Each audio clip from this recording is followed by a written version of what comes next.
The coffee had gone cold an hour ago. Garrett Thornwood stared at it anyway. Steam no longer rose from the chipped mug. The liquid sat black and still, like something dead. Outside the window of his repair shop, Clearwater, Montana prepared for Christmas. Lights blinked on storefronts. Families walked past carrying shopping bags filled with wrapped boxes and forced cheer. Bear watched them through glass smudged with fingerprints and old rain. He did not see joy. He saw obligations. Rituals people performed because the calendar demanded it. December 19th.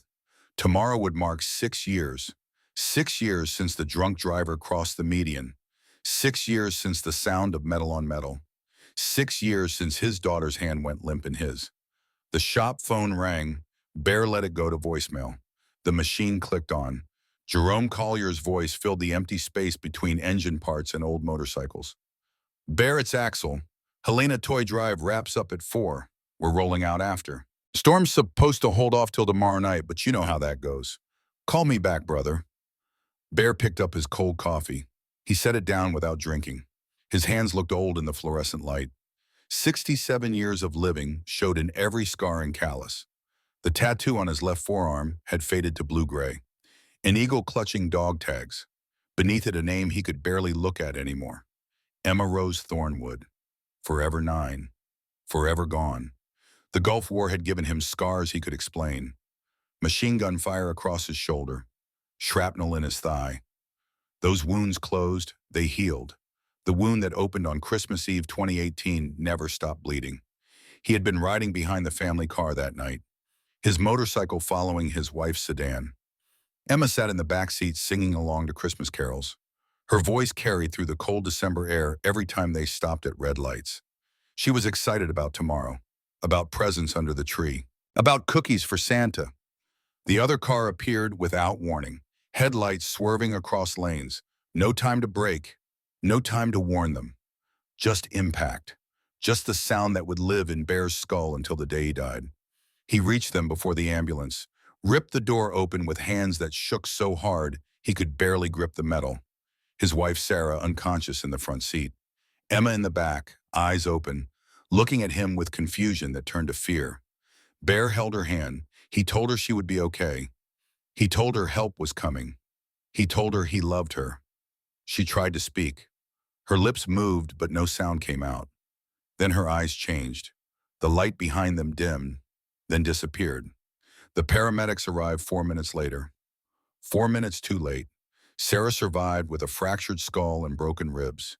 She left him 14 months after the funeral. Not because she blamed him, because they could not look at each other without seeing Emma's empty chair at the dinner table. The house became a tomb. The marriage became a ghost. Eventually, Sarah moved to Seattle to live with her sister. Bear stayed in Clearwater. He stayed in the shop. He stayed in the silence. The Iron Riders Motorcycle Club found him 3 years ago, or maybe he found them. A charity ride for children's hospitals. Bear showed up alone. He rode in formation with 7 other men. They did not ask about the tattoo on his arm. They did not offer sympathy. They just kept him in the pack and let the road do what roads do. They gave him miles. They gave him wind. They gave him brothers who understood that some pain could not be spoken.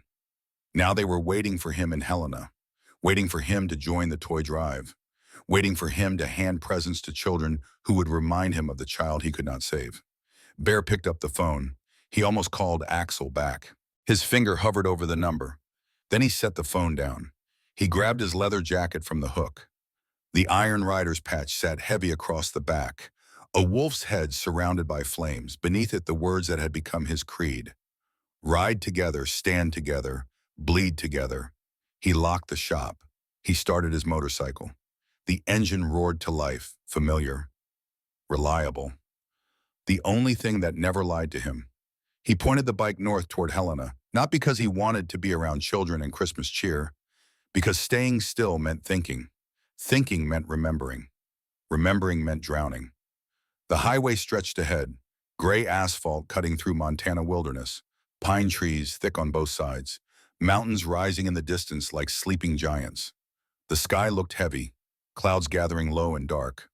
The weatherman said the storm would hold off until tomorrow night. Bear had been riding long enough to know weathermen lied almost as much as people did. Ishara. 100 miles south, Eleanor Brennan sat at her kitchen table counting money that would not multiply, no matter how many times she recounted it. $127, three 20s, four 10s, two 5s, 17 ones. The coins barely made a sound when she poured them from the jar. Not enough for rent, not enough for formula, not enough for anything except maybe one more week of pretending everything would somehow work out. The eviction notice sat beside the money, heavy cream paper with bold black letters. 48 hours to vacate. The landlord had been patient. 8 months of missed payments. 8 months of promises. 8 months of a widow trying to hold together a family that kept threatening to fall apart. Ellie pressed her palms against her eyes. She would not cry, not where the children could hear. Roz had enough weight on her shoulders, 11 years old and already playing mother to her younger siblings. Declan watched everything with eyes that had gone quiet since his father died. The twins still laughed sometimes, but even their joy felt fragile. And Owen, 5 months old, too young to understand that his father would never hold him. Nathan Brennan had been a good man, strong, steady. He worked at the lumber mill doing maintenance on industrial saws, the kind of work that paid enough to keep a family fed, but not enough to save for emergencies. He kissed Ellie goodbye on a Tuesday morning in April. He told her he loved her. He drove to work. 3 hours later, the mill supervisor called to say there had been an accident, the saw blade malfunction. Safety guards that should have been replaced 6 months ago finally gave out. Nathan tried to hit the emergency stop. The machine was faster. It took his life before anyone could reach him. The mill sent condolences. They sent 3 months of salary. They sent a lawyer who explained that accepting the money meant signing away her right to sue. Ellie had no money for lawyers of her own. She signed, she buried her husband, she tried to survive. But surviving on 3 months of salary with 5 children meant choosing heat or groceries, medicine or electricity, rent or diapers. She chose the children every time. The bills piled up. The calls from collection agencies started. Then came the eviction notice. Ellie's phone buzzed. She grabbed it with hands that shook slightly. The screen showed her sister's name. Lillian, calling from Billings. Lily. Ellie, listen. The medical clinic where I work just posted an opening. Full-time receptionist position. Benefits, steady pay. I told the office manager about you. She wants to interview you. Ellie closed her eyes. When? Tomorrow morning, 8 o'clock. I know it's short notice, but they need someone fast. Ellie, this could save you. You and the kids can stay with me until you get your feet under you. We have room. It's not much, but it's safe. Tomorrow morning. I know the drive is 100 miles and you'd have to leave tonight, but the weather's supposed to hold until tomorrow evening. You can make it if you leave now. Ellie looked at the eviction notice. She looked at the $127. She looked at the doorway where Roz stood watching. Her eldest daughter's face showed the kind of careful hope that children learn when disappointment has become familiar. I'll be there, Ellie said. She hung up. She looked at Roz. Pack bags for everyone. Enough clothes for a week. Only the important things. We leave in 30 minutes. Roz did not ask questions. She disappeared down the hallway. Ellie heard her waking her siblings, soft voices, quick movements, a family that had learned to pack fast and travel light. Ellie walked to the window. The sky looked wrong. Too dark for 3 in the afternoon. The weather app on her phone showed clear skies through tomorrow evening. But the sky outside did not match the screen. The sky outside looked like something angry. Something waiting. She checked the gas gauge on the Honda Civic parked in the driveway. Half a tank, just enough to reach Billings if she drove carefully. The car was 15 years old. The check engine light had been on for 6 months. But it ran. Most of the time it ran. Ellie grabbed the emergency bag from the hall closet. 3 blankets, water bottles, first aid kit, granola bars, flashlight. She had been a nurse before Owen was born. She understood preparation. She understood risk assessment. Driving into uncertain weather with 5 children in an unreliable car was a calculated risk. But staying in Ridgewood meant certain eviction, meant the children going into foster care while she tried to find housing she could not afford. The odds favored driving. 20 minutes later, 5 children sat buckled in the Civic. Roz in the front passenger seat, Declan behind her, the twins in the back seat on either side of Owen's car seat. The baby slept bundled in 3 layers of blankets. Roz held a folded map. Declan stared out the window. The twins held hands. Ellie started the engine. It coughed twice before catching. She pulled out of the driveway. She did not look back at the house. Looking back made leaving harder. The highway stretched north. Empty. Gray. The trees on both sides stood bare and dark. Ellie kept her hands at 10 and 2. She watched the mile markers pass. She let herself believe this might work. The first 45 minutes were fine. The road stayed clear. The sky stayed heavy but not hostile. Ellie drove at exactly 55 miles per hour, saving well, keeping pace, making time. Then the sky broke open. Bear reached Helena at 3:30. The children's hospital parking lot was full of motorcycles. 20 bikes arranged in neat rows. The Iron Riders plus 2 other clubs that had joined for the event. Men in leather with patches across their backs. Warriors and mechanics and fathers. They unloaded bags of toys from saddlebags. Stuffed animals and board games and dolls and trucks. Inside the hospital, children's faces lit up. Sick kids in wheelchairs. Kids with IVs attached to rolling poles. Kids with bald heads and tired eyes. They forgot about treatments and surgeries when the bikers walked in. They forgot about pain when giant men with beards knelt down and handed them presents wrapped in shiny paper. Bear moved through it like a ghost. He smiled when children looked at him. He handed out toys with gentle hands. But inside his chest, something cold and heavy pulled him down. Every small face reminded him of Emma. Every laugh echoed hers. Every thank you sounded like her voice. He stepped outside before anyone could see him break. The cold December air hit his face. He breathed deep. The sky had changed. Clouds moved fast. The wind picked up.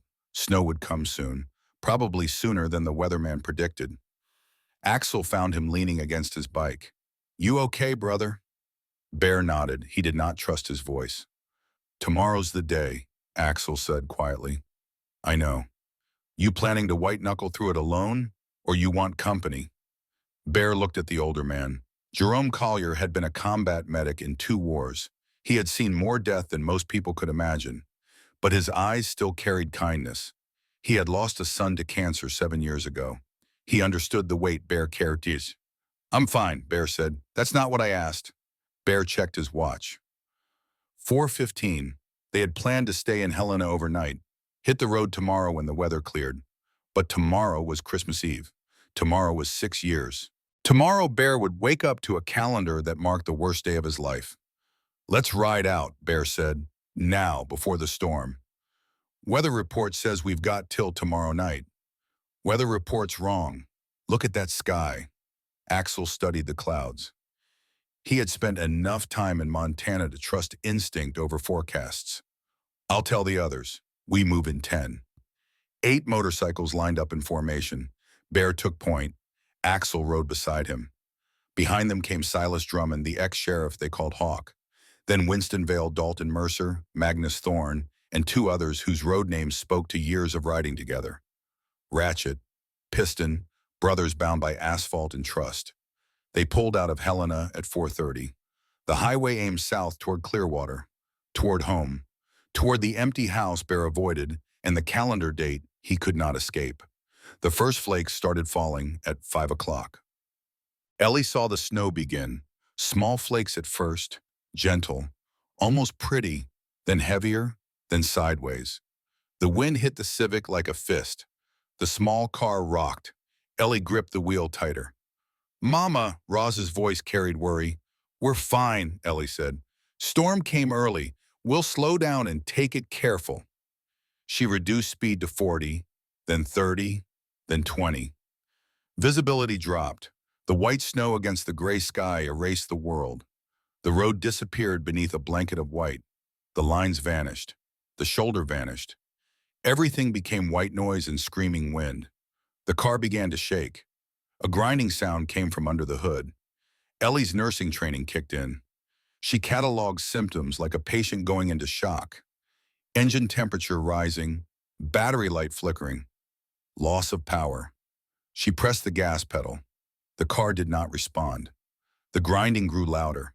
Then all the dashboard lights came on at once.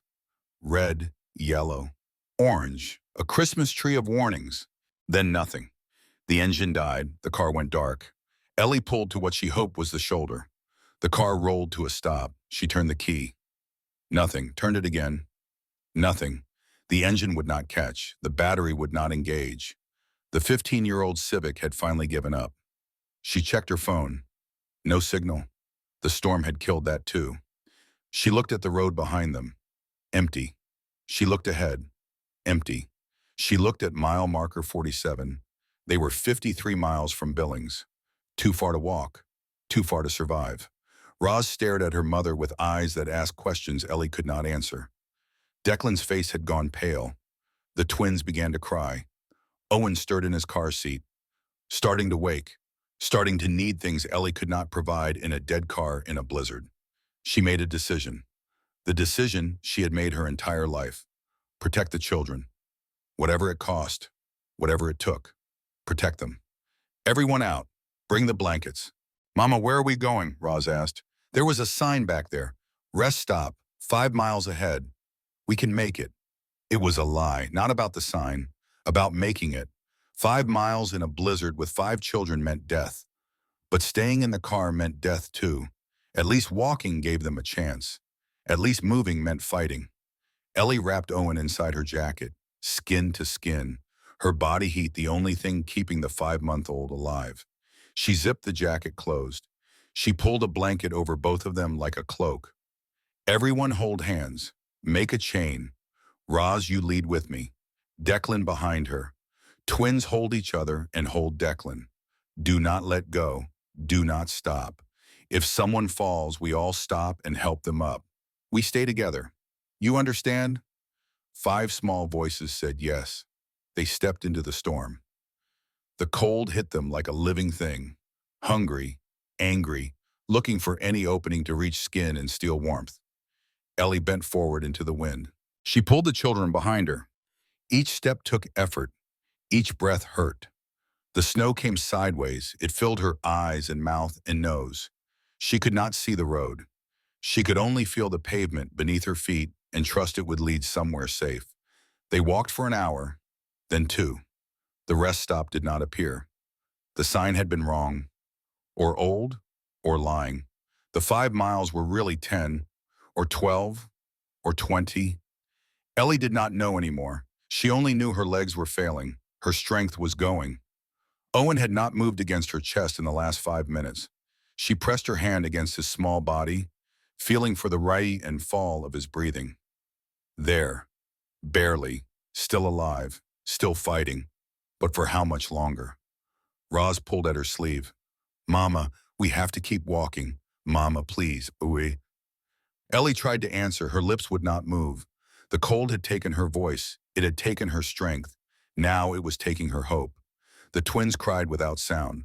Their tears froze on their cheeks before they could fall. Little crystals of fear trapped in ice. Declan stood behind them, his eyes empty. He had stopped shivering 10 minutes ago. Ellie knew what that meant. Hypothermia stage 2, the body shutting down, giving up, preparing to sleep forever. Her legs buckled. She fell to her knees. The chain of children collapsed around her. They pressed against her back, small bodies seeking warmth that was no longer there.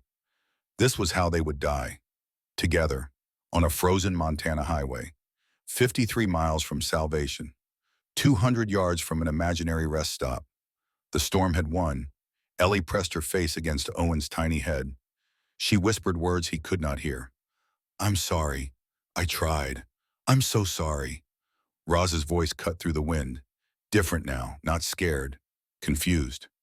Mama, someone's coming. Ellie lifted her head. She saw nothing. White everywhere, white above and below and in every direction. White death swallowing everything. Then she heard it.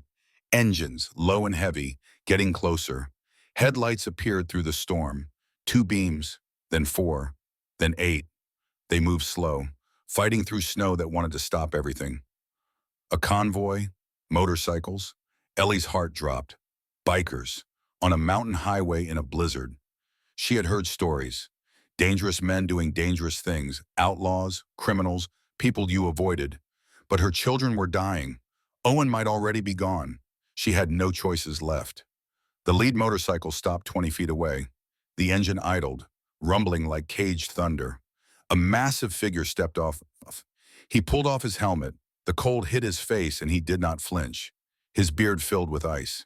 His eyes found the woman, then the children, then the shape of the baby inside her jacket. Garrett Thornwood, Bear, riding home from Helena to escape memories, running from a calendar date that haunted him. He had been staring at the white void ahead, thinking about Emma, thinking about the drunk driver, thinking about the hand that went limp. Then Axel's lights flashed. A signal. Shapes on the roadside. Bear turned his head. Through the swirling snow, he saw them. A woman hunched forward. 5 small figures pressed against her. They were not moving, not walking, just standing, dying. He saw the eldest child's face. Brown hair whipping in wind, eyes wide with terror, trying to be brave, trying to hold on. She was 11, maybe 12. The same age Emma would be if she had lived. The same expression Emma wore when she looked at him through the shattered car window. Fear mixed with trust. Belief that Daddy would save her. Bear had failed Emma. The drunk driver was faster. Death was faster. He held her hand, and it was not enough. But this child, these children, they were dying right now, right in front of him. And he still had hands. He still had strength. He still had brothers behind him and motorcycles that could move when cars could not. Emma's voice echoed in his memory, the last thing she tried to say, her lips moving without sound. Bear had spent 6 years wondering what she wanted to tell him, wondering if it was, "I love you," or "I'm scared," or "Why didn't you save me?" Now he knew. She was telling him to look, to see, to stop, because 6 years later, children would need him. And this time he would not be too late. Bear's boots hit the snow. He walked toward them. The wind pushed against him. He pushed back. The other bikers watched from their seats. They knew his history. They knew what had happened to him. They knew what he had sworn after Emma died. Never again. Never stand by and watch a child suffer. Never arrive 4 minutes too late. Ellie watched the giant man approach. Every instinct screamed at her to run. Leather jacket, patches on his chest, a man built like something carved from stone. This was danger. This was threat. But her children were freezing. Her baby might already be dead. Running meant nothing. Surrender was the only option left. Bear stopped in front of her. He saw her fear. He saw the way her eyes moved from him to her children and back. He saw the moment she made a decision she hated, a decision forced by cold and snow and dying hope. He spoke 2 words, just 2. "I'm here." Ellie's legs gave out. Her body surrendered the fight it had been losing. She fell forward. Bear caught her, his massive arms wrapped around her and the baby both, holding them against his chest, against warmth, against life. He felt it. The baby moved, just barely, a tiny shift against his heart. Still alive, but barely. Bear looked back at his brothers. His face said everything. Time was gone. Options were gone. They had minutes, maybe less. Axel was already off his bike, trauma kit open, emergency blankets spreading silver across the white snow, chemical hand warmers cracking to life, everything that could fight the cold. Bear held Ellie with one arm. He reached for Owen with the other. The baby's lips were pale, too pale. Axel knelt beside them, pressed 2 fingers against Ellie's neck. Her pulse was there, weak but there. He reached inside her jacket, touched the baby's chest. The tiny heartbeat pushed back. "He's alive," Axel said, "but we don't have long." Hawk dismounted, then Ratchet, then Piston. They formed a wall around the family, their backs to the wind, their bodies blocking what wanted to kill these people. Roz stood 3 feet away, her siblings huddled behind her. The twins gripped each other's hands, tears frozen on their faces. Declan had stopped responding, his eyes unfocused, the cold taking him degree by degree. Roz looked at the big man called Bear. She should have been terrified. Bikers, strangers, men her mother taught her to avoid. But she saw something in his eyes, something broken, something kind, something that looked like her own fear reflected back. She decided to trust him. She had no other choice. Bear stared at the children. 1, 2, 3, 4, 5 total, including the baby. 5 children in a storm that wanted to kill them all. He looked at his brothers standing beside their motorcycles. 8 riders, 8 bikes. No cars, no walls, no shelter. The math did not work. You cannot carry children on motorcycles in a blizzard. The wind would rip them off. The cold would take them before they reached anywhere safe. They needed a vehicle. They needed walls and heat and time. They did not have time. Bear made a decision. He pointed at 2 riders. Push ahead, find shelter, gas station, farmhouse. Anything with walls, go now. 2 engines roared. They disappeared into white. Bear pointed at 2 more. Ride back, find any vehicle, truck, van, anything that can carry 6 people. Stop them however you have to. They went. 4 bikers remained, 4 motorcycles. 8 bodies against a storm that wanted everything. Axel wrapped an emergency blanket around Ellie, silver material crinkling as he tucked it tight. He activated hand warmers, placed them against her chest, near the baby, anywhere warmth could reach blood vessels close to skin. 30 minutes, Axel said quietly. Maybe less. Baby's too small, too cold. Bear nodded, his jaw tightened. 30 minutes in a storm, with no help coming. He turned and knelt in front of Roz. His knees sank into snow, his face level with hers. He did not speak right away. He just looked at her. This girl who was Emma's age, who had Emma's brave, frightened eyes. Roz looked back, her lips cracked from cold, her face red from wind, but standing, still watching over her siblings like a guard at the gates. What's your name? Bear asked. Rosalind. People call me Roz. Roz, I need your help. Can you keep your brothers and sisters calm while we get you somewhere safe? She nodded. No hesitation, no doubt. Something passed between them. A silent agreement. He would protect her family. She would help him do it. Bear stood. He looked at his brothers. They formed a circle around the children. Backs to wind, leather jackets becoming walls, bodies becoming shields. The wind shifted. Temperature dropped. Axel checked his watch, looked at Bear with an expression that needed no words. Time was running out. Bear looked down the road behind them. Empty, white, silent. No car, no trucks, no help. Just 8 bikers and 6 dying people in the middle of nowhere. The radio on Hawk's belt crackled. A voice pushed through static. One of the riders who went ahead. Found a motel. 3 miles up, mountain rest. Closed for season, but owner lives next door. We're waking him now. 3 miles. On motorcycles. With 5 children and an unconscious mother. Bear looked at the empty highway. No vehicles coming. The riders he sent back had found nothing. The road was dead. Everyone had taken shelter hours ago. It was motorcycles or nothing.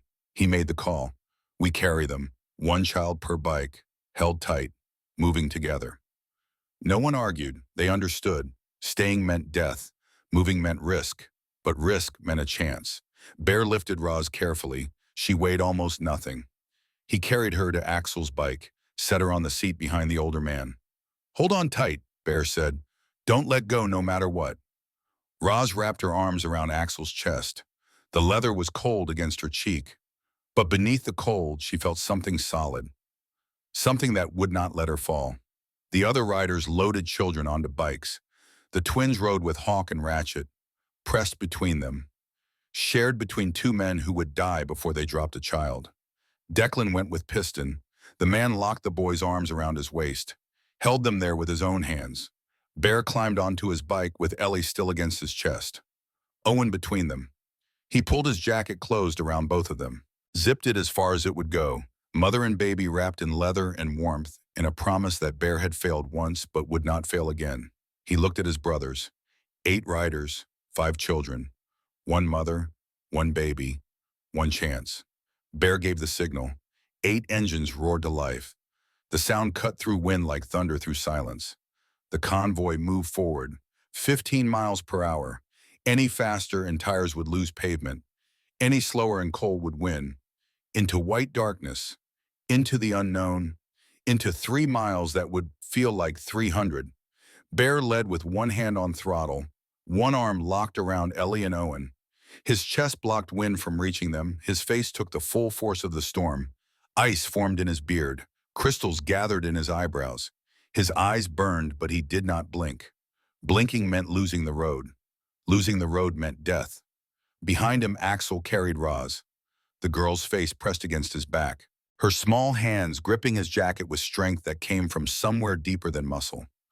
Axel talked to her through the storm, his voice barely carrying over wind. My granddaughter's about your age. She likes hot chocolate with extra marshmallows. When we get to the motel, I bet they have some. You like hot chocolate? Roz did not answer, but her grip loosened slightly. She was listening. The other riders carried their small passengers. Winston Vale held the twins against him. Dalton Mercer gripped Declan with care that came from understanding exactly what he carried. Not just a body, a future, a life that deserved more than dying on a frozen highway. The 3 miles stretched into forever. 22 minutes of white death and screaming wind. 22 minutes of ice and fear and desperate prayer. Bear died 1,000 small deaths during those minutes. Every gust that pushed his bike toward invisible edges. Every patch of ice that made tires slip. Every second, Owen did not move against his chest. He prayed. Words he thought he had forgotten. Words from before Emma. Before the crash. Before God became someone who took daughters and left fathers alive to suffer. He did not pray for himself. He prayed for the children. For the mother he had never met. For the baby whose heartbeat he could barely feel through layers of blanket and jacket and fear. The motel appeared like a ghost. Faded sign reading Mountain Rest, with half the letters dark. Windows empty, parking lot buried. But one light glowed in a cabin next door. The riders who went ahead stood by an open door, waving arms, shouting through wind. They had done it, found shelter, found warmth, found a chance. Bear stopped his bike. His hands would not release the handlebars, fingers frozen around grips. He had to pry them loose one at a time. Muscle memory, the only thing keeping him upright. He lifted Ellie from the bike, carried her through the open door. Owen still pressed between them. Bear's legs shook. His body had given everything.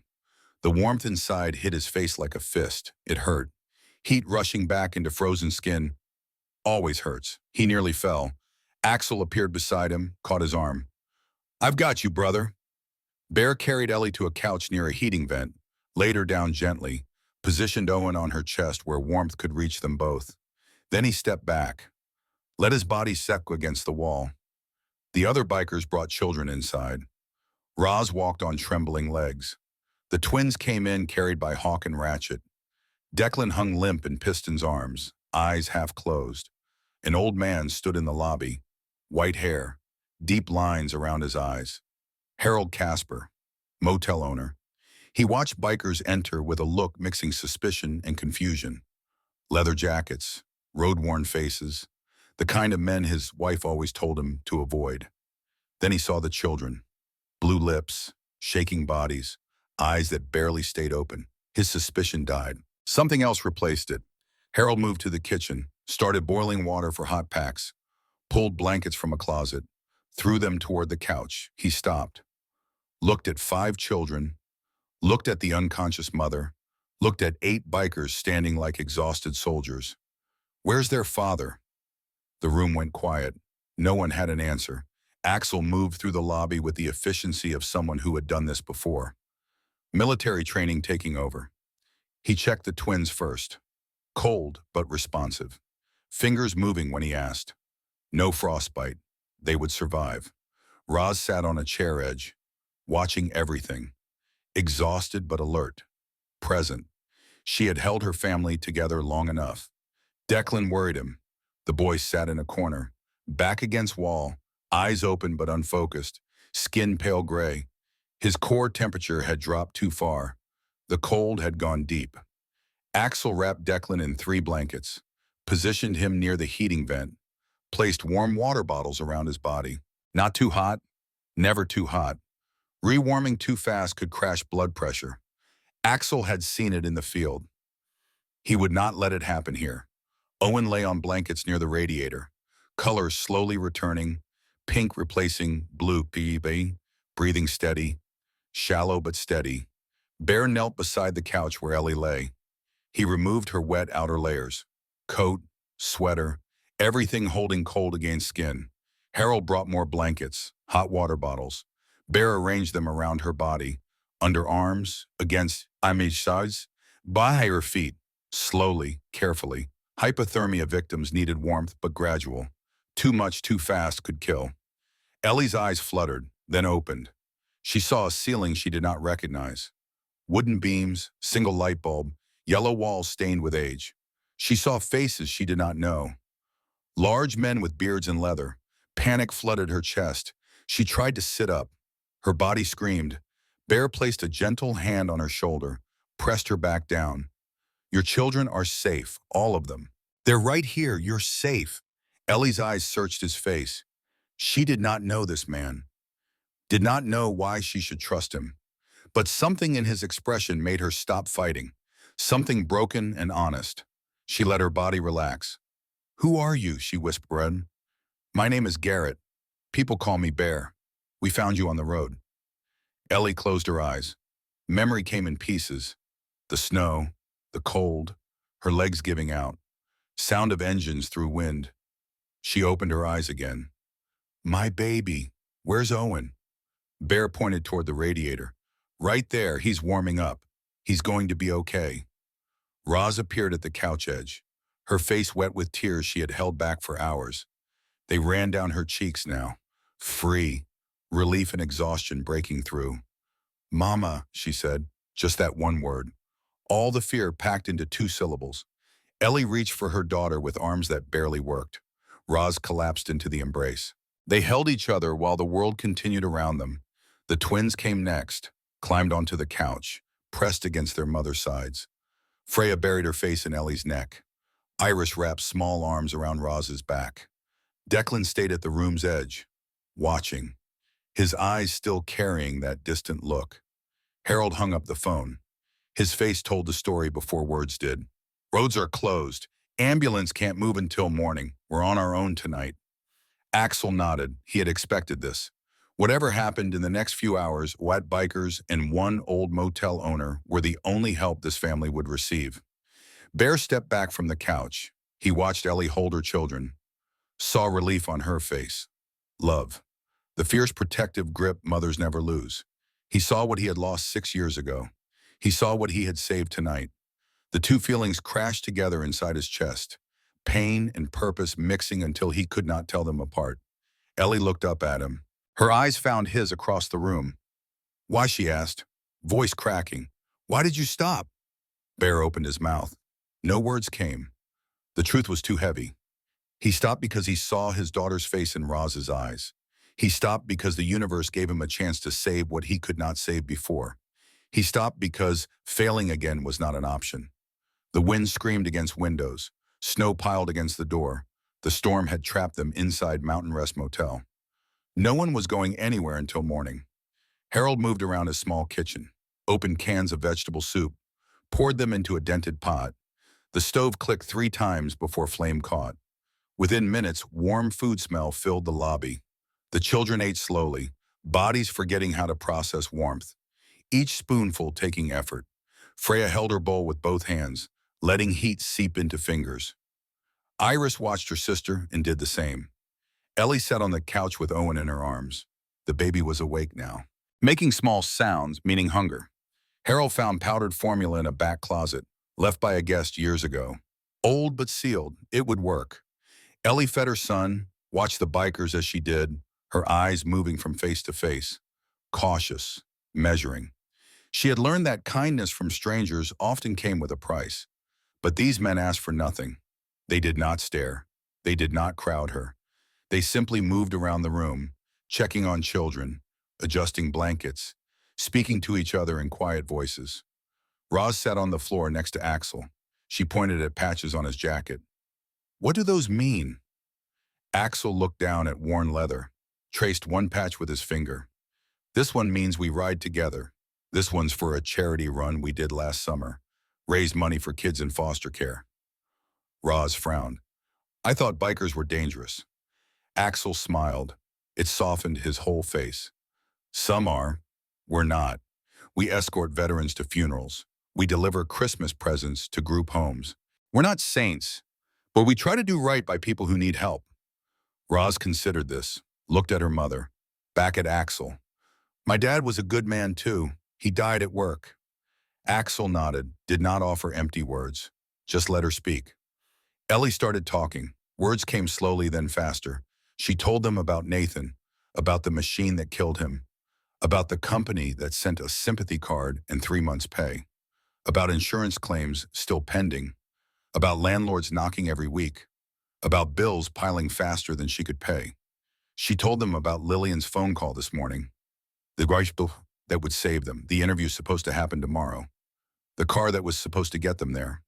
The bikers listened without interrupting, did not offer advice, did not tell her things would get better. They simply witnessed her pain. Sometimes that is what people need most, someone to hear them without trying to fix them. Bear sat apart from the group, leaned against wall near window, watching children through reflection in glass. Declan had finally moved. The boy was eating soup now, eyes more focused than before.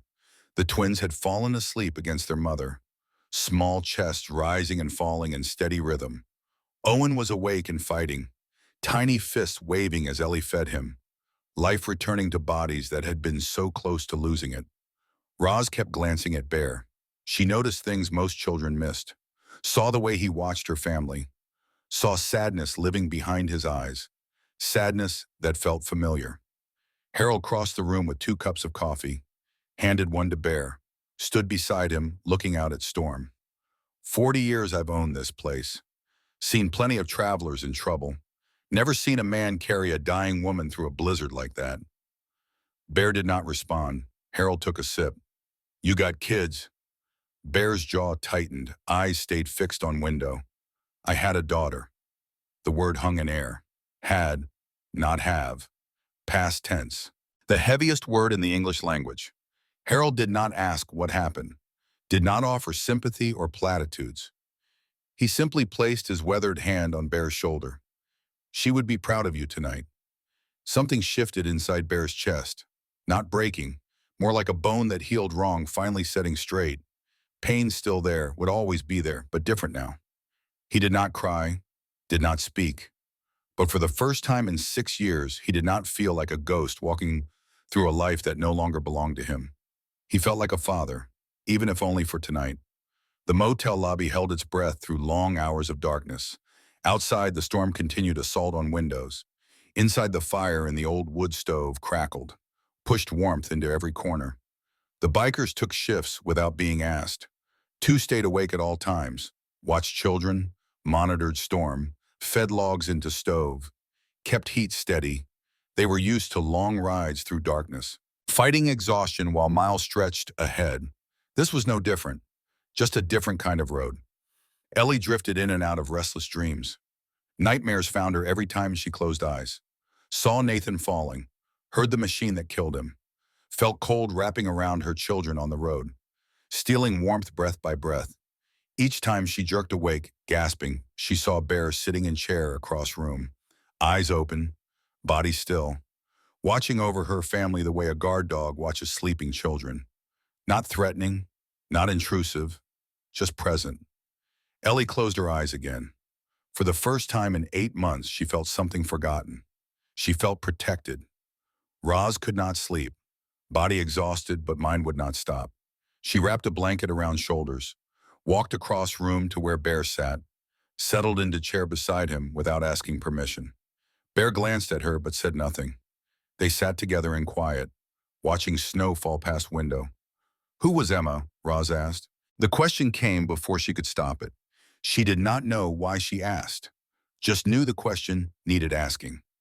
Bear's hands tightened on chair arms. Silence stretched long enough that Roz thought he would not answer.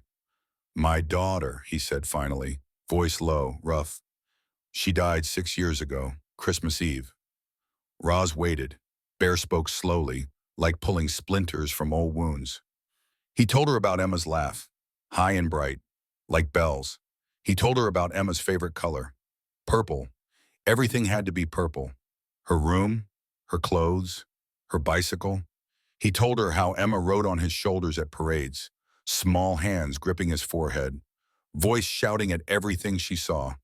He told her about the night a drunk driver crossed the median, about sound of metal on metal, about holding Emma's hand while light left her eyes. He told her about years since, silence in the house, marriage that could not survive weight of grief, road that became his only home. Roz listened without interrupting. When Bear finished, she spoke. My dad used to dance with my mom in the kitchen every Sunday morning. He would turn on radio and spin her around until she laughed so hard she couldn't breathe. Bear looked at her. He told the best bedtime stories, made them up himself every night a new adventure. Her voice cracked, but she kept going. Last thing he said before work that day was, be good for your mama, little boss. He called me little boss because I always told everyone what to do. Bear nodded slowly. He sounds like a good man. He was. They sat together in quiet. Two people who had visited places they never wanted to go. Two travelers comparing maps to the same dark country. A small sound made them both turn. Declan stood a few feet away, blanket wrapped around the thin shoulders, eyes clearer now. Fog of hypothermia lifted. I thought we were going to do, he said, voice barely above whisper. Bear looked at the boy. Were you scared? Declan nodded. Being scared means you understood the danger. Being brave means you kept going anyway. You were very brave, son. The word hung between them. Son, Bear did not know why he said it, but Declan did not look away. Something passed in that moment, thread connecting two people who had never met before tonight. Declan walked back to couch, lay down beside his mother, head resting against her arm. Within minutes, breathing slowed into sleep. Bear turned back to window. Snow was falling lighter now. Wind had lost some fury. Sky in the east carried faintest hint of gray. Morning was coming. The radio on Harold's desk crackled to life. Old man crossed room, picked up handset. Voice came through scratchy but clear. County Sheriff. Roads were opening. Ambulance was on the way. Help was coming. Ellie stirred on couch, eyes open. She heard the news and sat up slowly. Owen still cradled against chest. She looked around room at men in leather who had saved her family. She looked at Bear sitting by window, watching storm finally break. Help was already here. It had arrived on motorcycles through the worst storm in 20 years, and it looked nothing like she ever expected. The sun rose over Montana at 6:47 in the morning. Storm had finally surrendered. Sky stretched endless and blue above a world buried in white. 3 feet of snow covered everything. Violence of the night lay hidden beneath blanket of silence. Bear stood in motel parking lot watching light spread across mountains. He had not slept. His body ached in places he had forgotten existed, but his eyes were clear, his mind quiet for first time in years. At 7:14, ambulance appeared on freshly plowed road. Moved slowly, carefully, driver picking path through drifts. Red and white lights flashed against snow as it pulled into lot. Two paramedics stepped out, man and woman, both young. Both alert despite what must have been long night of storm calls. They entered motel and began checking children. Declan first, then twins, then Roz. Each child received careful examination, blood pressure, temperature, reflexes, questions about pain, about numbness, about memory. Core temps are normal, the male paramedic said. Sounded surprised. He should have been. Family stranded in blizzard for hours should not walk away whole. Owen needed observation at hospital. Small body had fought hard, but doctors would want to monitor him 24 hours. Ellie was weak but coherent. She answered questions with tired patience of a mother who had been through worse than exhaustion. Paramedics worked efficiently, wrapped children in heated blankets, started IV for Ellie, prepared stretchers for transport. Then they walked outside and saw the bikers. 8 men in leather stood in parking lot, exhausted, covered in dried snow, beards crusted with ice not fully melted. They looked like ghosts from a story nobody believed anymore. Female paramedic hesitated. Male paramedic's hand moved toward radio on belt. Instinct, not reason. Same instinct making people lock doors when motorcycles rumbled past. Harold stepped forward before call could be made. Those men saved that family. They found them on the road, carried children through storm on their bikes, kept them allowed on all night. Paramedics looked at bikers again. Suspicion did not disappear immediately. It faded slowly, like ice melting under morning sun. Something else took its place. Respect, gratitude, quiet shame at assumptions made too quickly. Male paramedic lowered hand from radio. Ellie was loaded into ambulance on stretcher. Children climbed in around her, twins pressing against sides. Declan sitting at feet. Owen in portable incubator. Wires monitoring heartbeat. Before doors closed, Ellie raised her head. Eyes found Bear across parking lot. He stood apart from others, watching. Waiting, she did not know what to say. Thank you was not enough. No words were enough for what he had done. What all of them had done. She simply held his gaze and nodded. One slow movement of head. Conversation without words. Debt that could never be repaid, but did not need to be. Bear nodded back. Ambulance doors closed. Engine started. Vehicle pulled away towards hospital and Billings. Sheriff's cruiser pulled in as the ambulance pulled out. Door opened. Weathered man in tan uniform stepped into snow. Sheriff Brant Hollis, 40 years in law enforcement, learned to be suspicious of anyone looking like trouble. Iron Riders looked like trouble. He walked toward them with hand resting casually near belt. Not on weapon, just near. Ready.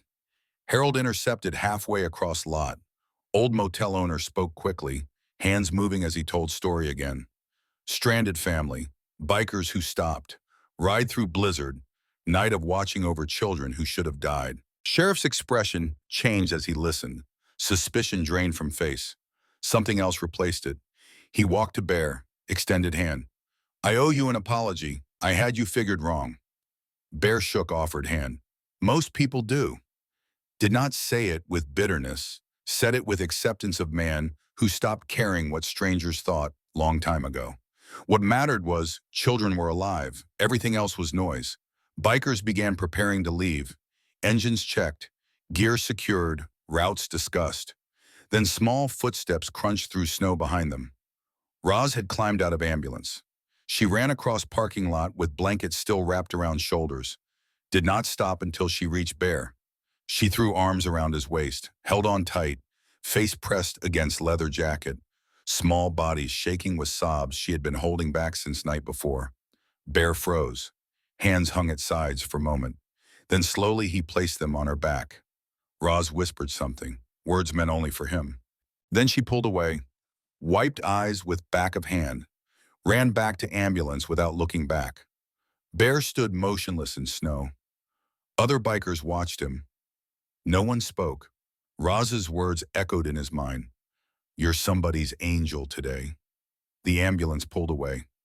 Red lights fading into distance, taking 6 lives toward futures they almost did not have. Bear stood watching until he could not see them anymore. Axel appeared beside him. You okay, brother? Bear did not answer right away. He looked at the mountains, at the highway where they found a dying family, at the sky that had finally stopped trying to kill everything. Yeah, he said quietly. I think maybe I am. They mounted their bikes. 8 engines roared. The Iron Riders pulled out of Mountain Rest Motel, heading south toward Clearwater, toward home. Bear led the formation, but something had changed. He was not running anymore. Not from Emma's memory, not from Christmas Eve, not from the calendar date that marked worst day of his life. He was riding towards something now, toward understanding, toward purpose, toward the knowledge that maybe his daughter's death had not been meaningless. Maybe he survived so that 6 years later he could be on that exact highway at that exact moment. Maybe Emma's last gift to him was showing him how to save someone else's child. The sun climbed higher. The snow sparkled like diamonds. Montana stretched endless in every direction. Beautiful and brutal and honest. Bear rode through it with peace he had not felt in 6 years. Not happiness.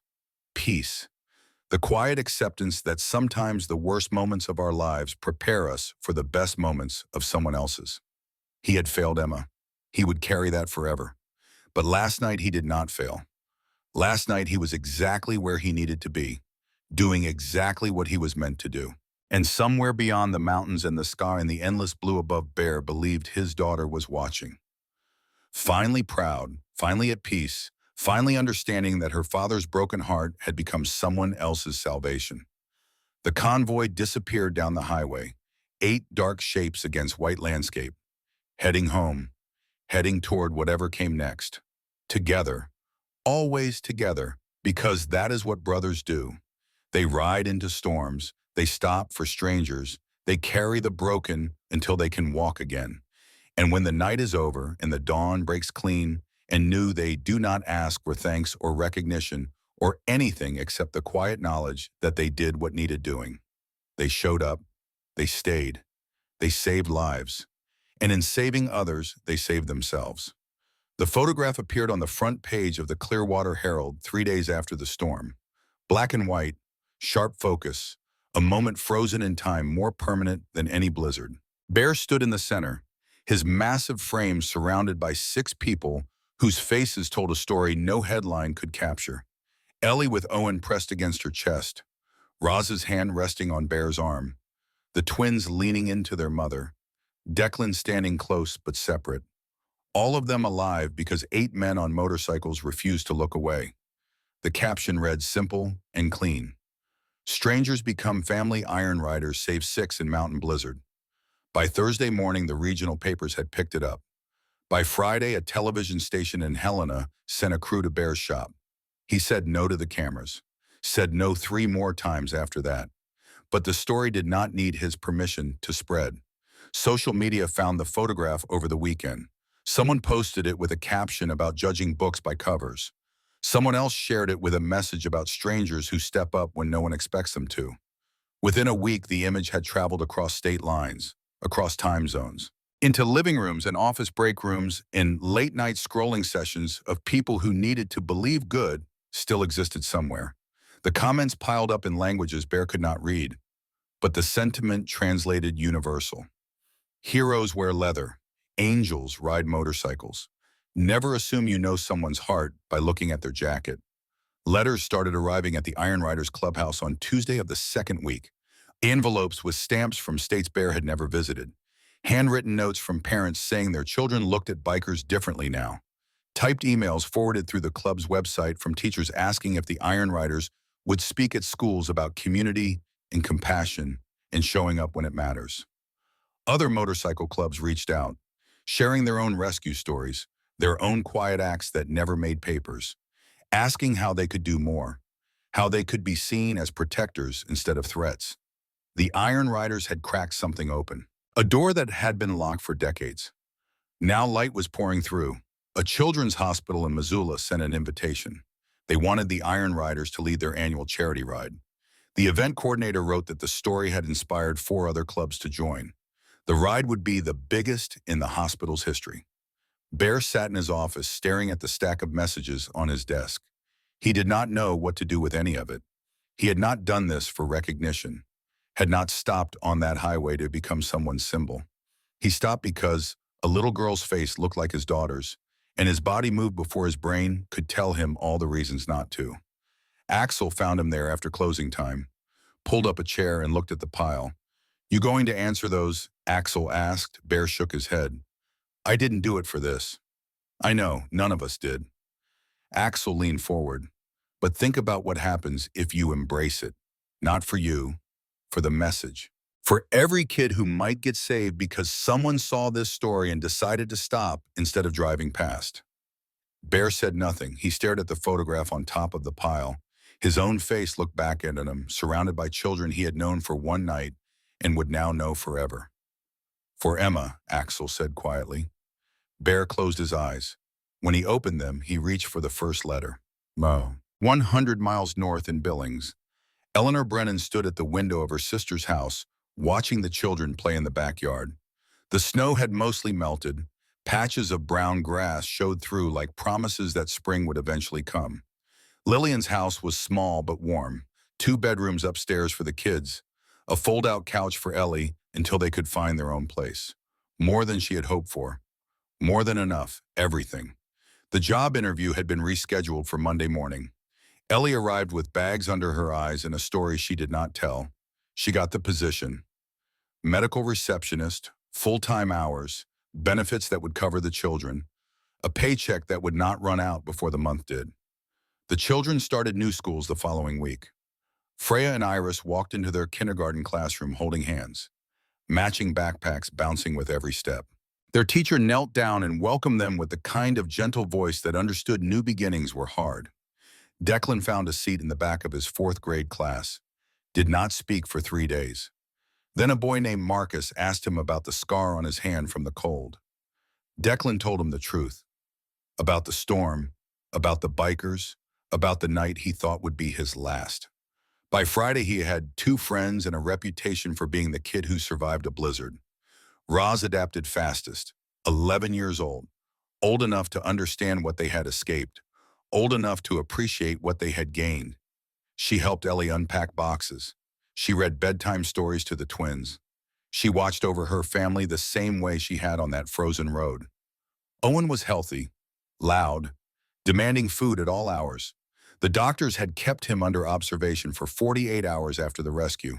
His tiny body recovered faster than anyone expected. He was a fighter. He came from fighters. But Ellie could not stop thinking about the bikers. She did not know most of their names. The chaos of that night had swallowed all normal rituals of introduction. She remembered faces. She remembered voices. She remembered leather and patches and the way they stood in a circle to block wind. Iron Riders. She remembered those words sewn across their backs. She found them online late one night after the children were asleep. A motorcycle club based in Clearwater. Their website showed photos of charity rides and community events. Men in leather handing out presents at Christmas. Veterans escorted to funerals with honor guards of rumbling motorcycles. Ellie stared at the screen for a long time. Then she started writing. The letter arrived at Bear's repair shop on a Tuesday afternoon. White envelope with neat handwriting on front. No return address. Just a name, Eleanor Brennan. Bear read it 3 times. She thanked him for saving her family. She told him what had happened after. The job, the house, the children adjusting to their new life. She told him the kids asked about the motorcycle men every night before bed. She told him Roz had started writing a story about bikers who saved families in snowstorms. The hero in her story was a giant man with a beard who carried a mother and baby through darkness. Ellie asked if she could visit. She wanted to thank them properly. She wanted the children to see their rescuers in daylight without fear and cold and desperation. Bear set the letter on his workbench. He did not know how to respond. He was not used to gratitude. He was used to suspicion, to fear, to people crossing streets when they saw him coming. He was used to being the monster in someone else's story, not the hero. He showed the letter to Axel that evening. The big man read it slowly, lips moving slightly with words. When he finished, he smiled. "You know what you have to do, brother." Bear wrote back the next morning. His handwriting was rough, letters uneven. He was not a man comfortable with words on paper, but he found the ones that mattered. He invited Ellie and the children to the Iron Riders Clubhouse for their annual spring cookout, a family event where the club hosted children from foster homes and struggling families. It was their biggest charity event of the year. It was also 6 weeks after the anniversary of Emma's death. Bear had avoided the spring cookout for 6 years. Every April, he found reasons to be somewhere else. Too much work at the shop, a ride that needed to happen, anything to escape the laughter of children on a day that felt like mourning. This year would be different. Ellie accepted the invitation immediately. She packed the children into a rental car, a reliable one with full tank and recently inspected engine. They made the drive to Clearwater on a Saturday morning in late April.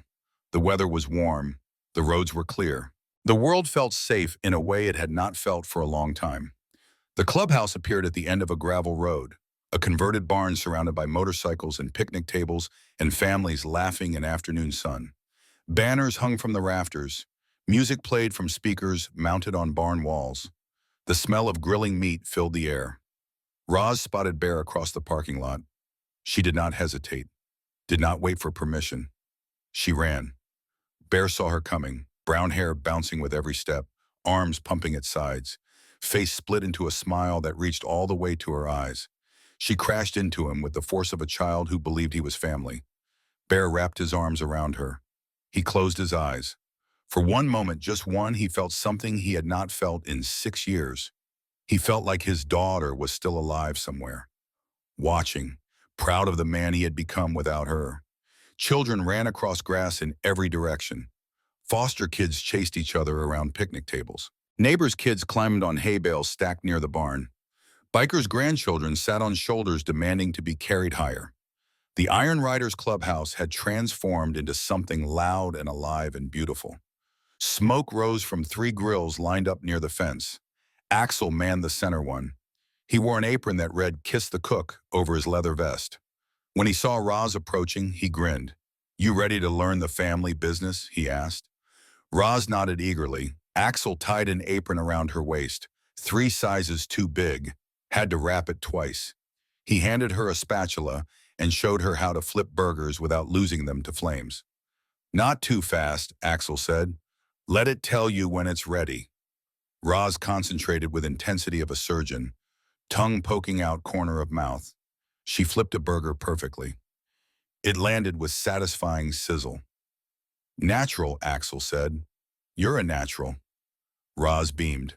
Across the yard, Declan sat on a parked motorcycle. Silas Drummond stood beside him explaining the controls.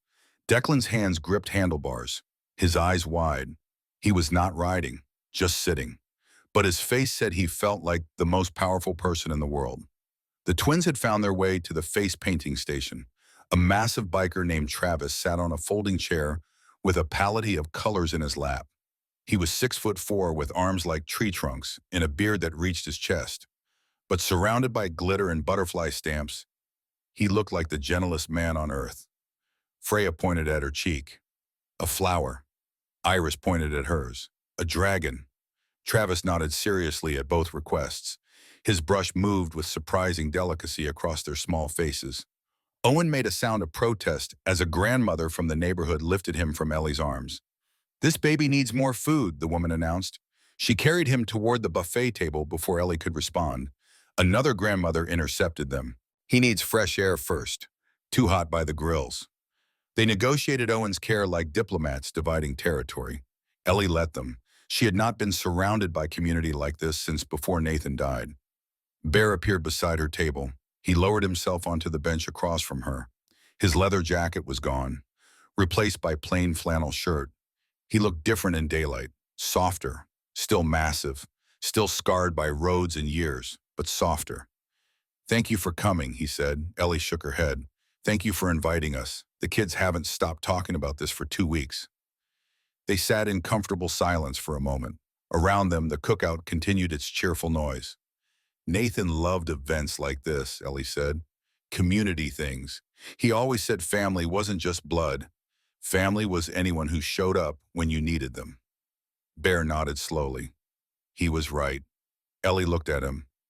"Tell me about Emma." The question could have hurt, should have hurt. But Bear found the words coming easier than expected. He told Ellie about Emma's first steps, about her obsession with butterflies, about the way she used to crawl into his bed during thunderstorms and fall asleep with her hand on his face. He told her about the night she died. Not all of it, just enough. The lights, the sound, the weight of her hand going still. Ellie listened without interrupting. When he finished, she placed her hand on his across the table. "She would be proud of you," Ellie said, "for what you did that night, for what you do every day." A sheriff's cruiser pulled into the gravel lot. Brant Hollis stepped out dressed in civilian clothes, jeans and a plaid shirt, off-duty but still carrying himself like a man who spent 40 years enforcing laws. He walked toward the cookout with an envelope in one hand, reached Bear's table and extended it.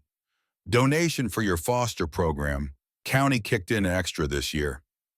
Bear took it without looking inside. "Appreciate it." Hollis hesitated. "Can I say something?" Bear nodded. "I had you boys figured wrong for a long time. A lot of us did. What you did out there in that storm, that changed minds, changed how people see the patch on your back." He paused. "Changed how I do my job. Been telling my deputies all month. Don't judge the jacket, judge the actions." Bear stood and shook the sheriff's hand. No words needed. The gesture said enough. The afternoon stretched into evening. The sun dropped lower. Golden light slanted across the grass. Children's laughter mixed with adult conversation and the occasional bark from dogs who had no idea what was happening but wanted to be part of it. Roz found Bear near the barn. She was holding a disposable camera. The kind with actual film, old-fashioned, reliable. "Can we take a picture?" she asked. "All of us together." So I never forget. Bear started to refuse. Then he saw her face. Hopeful, earnest. The same expression Emma used to wear when she asked for one more bedtime story. One more push on the swing, one more minute before lights out. He could not say no. "All right," Roz called to her family. They came from different directions. Ellie with Owen, Declan with grease on his hands from examining motorcycle engines, the twins with half-finished face paint drying on cheeks. They gathered together. Ellie and her 5 children. Bear standing behind them, his hands resting on Roz and Declan's shoulders. Axel stood beside Bear, then Hawk, then the others. 8 bikers who stopped when they could have kept riding. A neighbor took the photo. The flash captured the moment. A widow and her kids. Bikers who saved them. A community that came together when the world tried to tear them apart. That photograph would end up in frames, in wallets, on refrigerators held by magnets shaped like Montana. It would become the image people saw when they thought about the night 6 lives almost ended on a frozen highway. When they thought about the men who refused to let that happen. But standing there in the golden light of late April, none of them knew that yet. They only knew they were alive. They were together. They were family in the way that mattered most. By choice, by action, by showing up. The weeks that followed brought changes none of them expected. The photograph from the cookout made its way online. Someone posted it with the caption, "One year later, the family that bikers saved." The comments section exploded. Thousands of shares, hundreds of thousands of views. The story had not died after the initial news cycle. It had been waiting, sleeping, ready to wake up and spread further. News outlets started calling again. This time they wanted the whole family, wanted to interview Ellie and the children, wanted to know how their lives had changed, what it felt like to be saved by strangers, what message they had for people who still judged bikers by their appearance. Ellie said yes to one interview. Local television, short segment. She sat on a couch with Roz beside her, Owen in her lap. The interviewer was kind, asked gentle questions, let Ellie speak without interrupting. "What do you want people to know about that night?" the interviewer asked. Ellie thought for a moment, then looked directly at the camera. "I want them to know that the men who saved us didn't have to stop. They were cold, they were tired, they were heading home. But they saw people in trouble and they stopped. That's not about being a biker. That's about being human. That's about choosing to help when help is needed." She paused. "And I want people to know that we're not victims. We're survivors. My children are strong because they come from strength. We lost Nathan. We lost our home. We almost lost our lives, but we didn't. We're here. We're building something new. And we're grateful to everyone who helped us do that." The segment aired on a Thursday night. By Friday morning, it had been picked up by national networks. By Saturday, it was trending on 3 social media platforms. By Sunday morning, Ellie's phone would not stop ringing. But on that Thursday night, after the kids were asleep and the house was quiet, Ellie sat at Lillian's kitchen table with her sister and cried. Not from sadness, from relief, from the release of 8 months of tension, from the knowledge that they had made it. They had survived. They were going to be okay. Lillian held her sister's hand and did not say anything. Sometimes the best comfort is presence, just sitting with someone while they let go of the weight they have been carrying alone. In Clearwater, Bear watched the interview on the small television in his shop. He sat on a stool surrounded by engine parts and tools. The screen glowed in the dark space. When Ellie spoke about choosing to help, Bear felt something shift. She was right. It was not about the leather jacket or the motorcycle or the patches that scared people. It was about the choice, the decision to stop, to see someone suffering and refuse to look away. That choice had saved 6 lives, but it had also saved Bear. He just had not realized it until now. For 6 years he had been running, from grief, from guilt, from the belief that he did not deserve to be happy because Emma would never be happy again. He had been punishing himself for surviving, for being on the motorcycle instead of in the car, for holding her hand while she died instead of dying with her. But stopping on that highway changed something. Carrying those children through the storm changed something. Watching them survive when they should have died changed something. Bear finally understood what Emma had been trying to tell him with her last look. She had not been asking why he did not save her. She had been telling him to keep living, to keep going, to be there for the next person who needed him. His daughter's death was not meaningless. It had prepared him for that exact moment on that exact highway. It had given him the urgency to stop when other people might have kept driving. The desperation to save when saving seemed impossible. Emma's last gift to him was purpose, and he had finally learned how to accept it. Summer arrived in Montana with long days and warm winds. The Iron Riders stayed busy. More charity rides than ever before. More requests from schools and community centers. More invitations to speak about their mission, about what it meant to serve without seeking recognition, to help without expecting anything in return. Bear found himself at a middle school in Helena on a Tuesday afternoon, standing in front of 200 students packed into an auditorium. He had never been comfortable with public speaking, preferred engines to words, metal to conversation. But when the principal asked if he would talk about that night in December, Bear said yes. He stood at the podium looking at young faces, 11-year-olds, 12-year-olds, Emma's age, the age she would be if the drunk driver had stayed in his lane. "I'm not going to tell you I'm a hero," Bear started, his voice rough but steady. "Heroes are people who run into burning buildings, who take bullets for strangers, who sacrifice everything for the greater good. I'm not that. I'm just someone who was in the right place at the right time, who saw people in trouble and had the ability to help." He paused. "But here's what I want you to understand. Every single one of you will have moments in your life when you see someone suffering, someone being bullied, someone sitting alone, someone who needs help but is too afraid to ask for it. In those moments, you get to choose. You can look away. You can tell yourself it's not your problem. You can keep walking." Another pause. "Or you can stop. You can be the person who shows up, who reaches out, who refuses to let someone suffer alone." He looked across the auditorium. "That choice is more powerful than you know. That choice can save lives, can change futures, can remind people that good still exists in this world." The room was silent. Bear was not used to silence that felt like listening. 6 people are alive today because 8 men on motorcycles made that choice.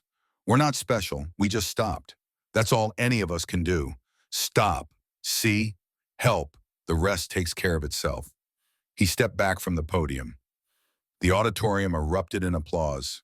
Students stood. Teachers stood. The principal wiped her eyes. Bear walked off the stage feeling lighter than he had in years. Axel met him in the hallway. "That was good, brother. Really good." Bear shook his head. "Just said what needed saying. That's what makes it good." They walked out to their motorcycles. The school day was ending. Kids poured out of doors, laughing, shouting, living their lives with the careless joy of people who did not yet understand how fragile everything was. Bear watched them. He used to hate that joy. It reminded him of what Emma lost, what he lost. But now he saw it differently. That joy was what he had been protecting on that frozen highway. That was what he had saved. Life, messy and loud and imperfect and beautiful. Life that deserved to continue. Fall arrived with golden leaves and cooling air. Ellie had been working at the medical clinic for 8 months. She was good at her job. Patients liked her. Doctors trusted her. She had started taking night classes to renew her nursing license. 2 years and she would be back to the work she loved, back to healing people instead of just checking them in. The children were thriving. Roz was in 7th grade now. Straight A student, member of the school safety committee. She had started a program teaching younger kids about emergency preparedness, what to do if you get lost, how to signal for help, why you should never give up even when you are scared. The program started with 8 kids in a classroom. By October, it had spread to 3 schools. The local news did a story about it, called Roz the girl who survived. She hated the title. She was not defined by one night in a storm. She was defined by what she chose to do after. Declan was in 5th grade, still quiet, but less haunted. He had joined the school's robotics club, spent his afternoons building machines that could solve problems. He was good with his hands, good at seeing how pieces fit together. Bear had offered to teach him motorcycle mechanics. Declan had said yes immediately. Every other Saturday, Declan took the bus to Clearwater, spent the day at Bear's shop, learning about engines and gears and the satisfaction of fixing something broken. They did not talk much, did not need to. The work said everything that needed saying. The twins were 7 now, growing fast. Their kindergarten teacher said they were inseparable, always holding hands, always watching out for each other. They had started taking karate lessons, tiny warriors learning to be strong. Owen was almost 2, walking, talking, getting into everything. He called Bear Uncle B, did not remember the night he almost died, would never remember. But he wore a tiny leather vest that Axel had made for him, with a patch that read, Junior Iron Rider. Ellie visited Clearwater once a month, sometimes more. She and Bear had become friends, the kind of friendship built on shared trauma and mutual respect. They did not talk about the storm often, did not need to relive it, but its shadow connected them, bound them, reminded them both that life could change in an instant, that strangers could become family, that hope existed even in the darkest moments. December arrived again, 1 year since the night that changed everything. The Iron Riders organized a memorial ride, not for someone who died, for people who lived. For the moment when 8 men decided to stop instead of driving past, they invited Ellie and the children, invited the sheriff, invited Harold from the motel, invited the paramedics who had shown up that morning, invited everyone who had been part of the story. 200 motorcycles showed up, Iron Riders and guest clubs from 4 states. They rode in formation from Clearwater to Ridgewood Pass, to mile marker 47, where an old Honda Civic had died in the snow. Someone had placed a small memorial there, a stone marker with a simple inscription, where strangers became family. December 19th, 2024. The convoy stopped. Engines went silent. 200 people stood in the cold December air. No snow this year, clear skies, bright sun, as if the weather itself was paying respects. Bear stood at the marker with Ellie beside him, her children around them. Roz held Owen. Declan stood close to Bear. The twins pressed against their mother's legs. No one gave speeches. No one needed to. They just stood together, remembering, honoring, grateful. After several minutes of silence, Roz stepped forward. She had written something, practiced it all week. She pulled a folded paper from her pocket and read aloud. 1 year ago today, my family was dying. We were cold. We were lost. We were out of time. Then strangers stopped. Men we had never met. Men we were taught to fear. They did not ask questions. They did not hesitate. They just helped. They saved us. Her voice wavered but held steady. I used to think heroes wore capes, carried shields, had superpowers. Now I know better. Heroes wear whatever they want. They look like anyone. They are anyone who chooses to stop, who chooses to help, who chooses to be there when being there is hard. She looked at Bear. Thank you for stopping. Thank you for being our hero. Thank you for showing me what courage really looks like. She folded the paper and stepped back. Ellie put her arm around her daughter. Bear wiped his eyes and did not try to hide it. The convoy remounted. Engines started. They rode to Clearwater together, to the clubhouse, to a celebration that lasted until after dark. That night, after everyone had gone home, Bear sat alone in the clubhouse looking at the photographs that covered the walls, pictures of rides and events and brothers who had become family. And there in the center, the photograph from the spring cookout, Ellie and her children.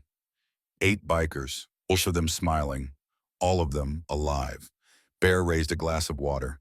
He did not drink alcohol, had not since Emma died, did not trust himself with anything that might dull the edges of memory. But water worked fine for toasts.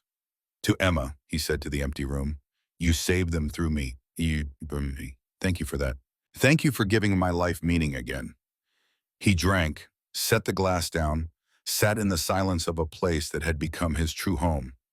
Outside, the December wind blew cold, but inside, surrounded by photographs and memories and the knowledge that he had made a difference, Bear felt warm. He felt like a father again.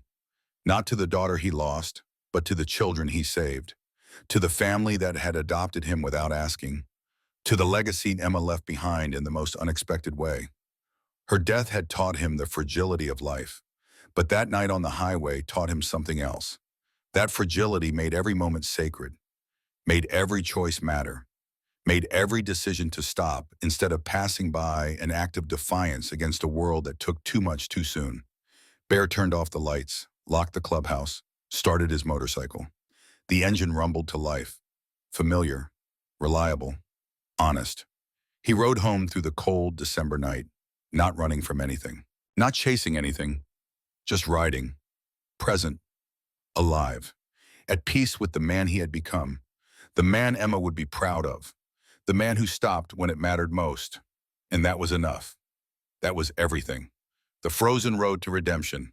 Part 3. 4 years moved like water, slow then fast, changing everything while seeming to change nothing at all.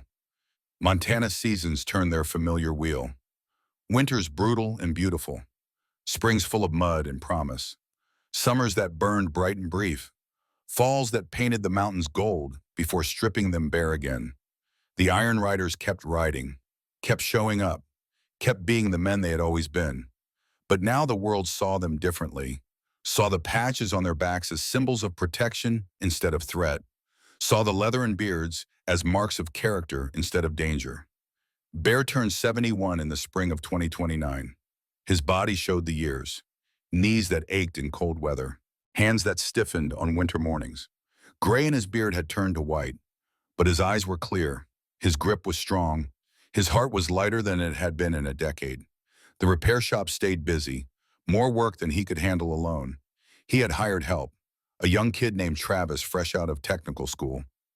Good with his hands, better with engines, reminded Bear of himself at 25, hungry to learn, willing to work, respectful of the craft. But the best part of Bear's week came every other Saturday. When Declan Brennan stepped off the bus from Billings with a backpack full of tools and questions Bear was happy to answer. The boy was 14 now, taller than his mother, voice deeper, hands that knew their way around a motorcycle engine better than most men twice his age. He had Nathan's build, his father's quiet strength, but something of Bear had gotten in there too. The careful way he approached problems. The patience to let metal teach him instead of forcing solutions.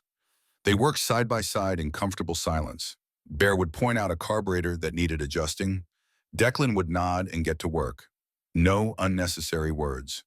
Just the language of wrenches and understanding. On a Saturday in early June, Declan paused while reassembling a transmission. He wiped his hands on a rag, looked at Bear. "Can I ask you something?" "Sure." "Do you ever think about that night, the storm?" Bear set down the part he was holding. "Every day. Does it get easier thinking about it?" "No, but it gets different. At first, all I could think about was how close you came to dying, how close I came to being too late. Now I think about how you lived, how all of you lived. That part gets easier." Declan nodded slowly, processing. "I think about my dad every day. Sometimes it hurts so bad I can't breathe. Other times I just feel empty. Like there's a hole where he used to be and nothing will ever fill it." Bear understood that hole, had lived with his own for years. "The hole doesn't fill," Bear said, "but you learn to walk around it. You learn to build your life around the shape of what's missing. And eventually the edges get less sharp. You can get close to it without bleeding." "Does that happen with your daughter, with Emma?" "Yeah, it took a long time, but yeah." They went back to work, but something had shifted, a deeper understanding settling between them. They were both builders now, both mechanics, both men who knew how to take broken things and make them work again. Roz turned 16 in August. She had grown into someone who commanded rooms without trying, not through loudness or force, through presence, through the quiet confidence of someone who had faced death at 11 and decided to spend the rest of her life making sure other kids did not have to face it alone. Her Junior Safety Scouts program had evolved into something larger. The Montana Youth Emergency Preparedness Initiative, a state-funded program that trained young people in wilderness survival, first aid, emergency response, and leadership. Roz had designed most of the curriculum herself, with help from Axel, who taught the medical components, from Hawk, who covered legal aspects and working with law enforcement, from Bear, who taught the most important lesson of all: never give up, even when you are scared. Even when you are cold, even when every part of you wants to stop fighting, you keep going because help might be one more step away, one more minute, one more breath. 500 kids had gone through the program in its first 3 years. 12 of them had used their training to save lives. A girl who performed CPR on her grandfather. A boy who stopped his friend from drowning. 3 kids who helped lost hikers find their way back to trails. 2 who recognized signs of hypothermia and got help before it was too late. Each story made its way back to Roz. Each one reminded her why the work mattered. Why that night in December 2024 had not been an ending. It had been a beginning. The state recognized her work with an award, the Governor's Youth Leadership Medal. The ceremony was scheduled for late June at the Capitol building in Helena. Roz could bring 10 guests. She knew exactly who she wanted there. She called Bear first. "I need you to be there," she said. No preamble, no small talk. Roz had never been one for unnecessary words. "I'll be there," Bear said without hesitation. "And bring the others. Axel and Hawk and all of them. You're the reason any of this exists. You should see what it became." Bear felt something catch in his throat. "We'll all be there. Wouldn't miss it." The day of the ceremony arrived bright and clear, the kind of June day that made Montana feel like the best place on earth. Warm sun, cool breeze, sky so blue it looked painted. 20 motorcycles rolled into Helena that morning, the Iron Riders in full formation. They parked in neat rows outside the Capitol building, drew stares from people in business suits and summer dresses. But the stares were different now, curious instead of fearful, respectful instead of suspicious. Inside the rotunda, 400 people gathered, families and teachers and government officials. Roz sat in the front row with her mother beside her. Owen sat on Ellie's lap, 8 years old now and barely able to sit still. Declan sat next to his mother. The twins flanked them on either side. Freya in a yellow dress, Iris in blue. They had insisted on different colors, wanted to be seen as individuals even though they still held hands. Bear and the Iron Riders filled 3 rows near the back. 8 men in leather vests over button-down shirts. Their compromise between showing respect for the venue and staying true to who they were. They would not hide their patches, would not pretend to be something they were not, but they could clean up, could show that bikers understood occasions that required pressed shirts and polished boots. The governor spoke first, a woman in her 50s with silver hair and sharp eyes. She talked about youth leadership, about the importance of preparing the next generation, about programs that made real differences in real lives. Then she called Roz to the podium. The teenager walked up with the same steady confidence she brought to everything. No nervousness, no false modesty. She knew what she had accomplished, knew what it meant. She accepted the medal with a firm handshake and a clear thank you. But when the governor stepped back and indicated Roz should say a few words, something shifted in the girl's expression. The confidence remained, but underneath it, Bear saw the 11-year-old who had stood in the snow trying to be brave while her family died around her. Roz gripping the podium, looked out at 400 faces, found Bear's in the back, held his gaze for a moment that felt longer than it was. Then she spoke. 4.5 years ago, my family was dying on a frozen Montana highway. We had been walking through a blizzard for hours.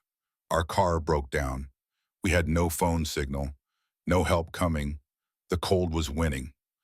My baby brother had stopped moving. My little brother had stopped shivering. My sisters were crying without sound. My mother's legs gave out. We were going to die there. All of us. Together. The rotunda went silent. Even Owen stopped fidgeting. Then I saw headlights through the snow. Motorcycles. 8 of them.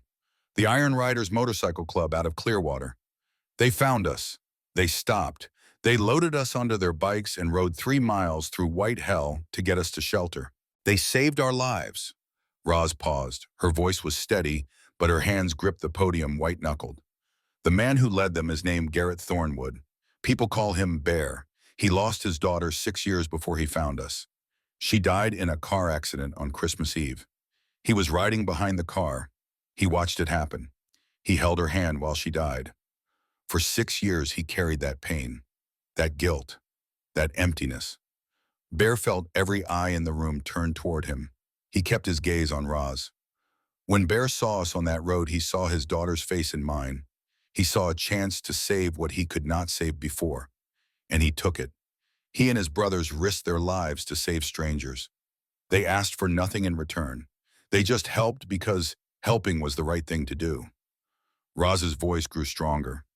I started this program because of that night, because I learned that survival is not about being the strongest or the fastest. It's about refusing to give up. It's about knowing what to do when you are scared. It's about having the skills and the courage to keep fighting when fighting seems impossible. She looked directly at Bear again.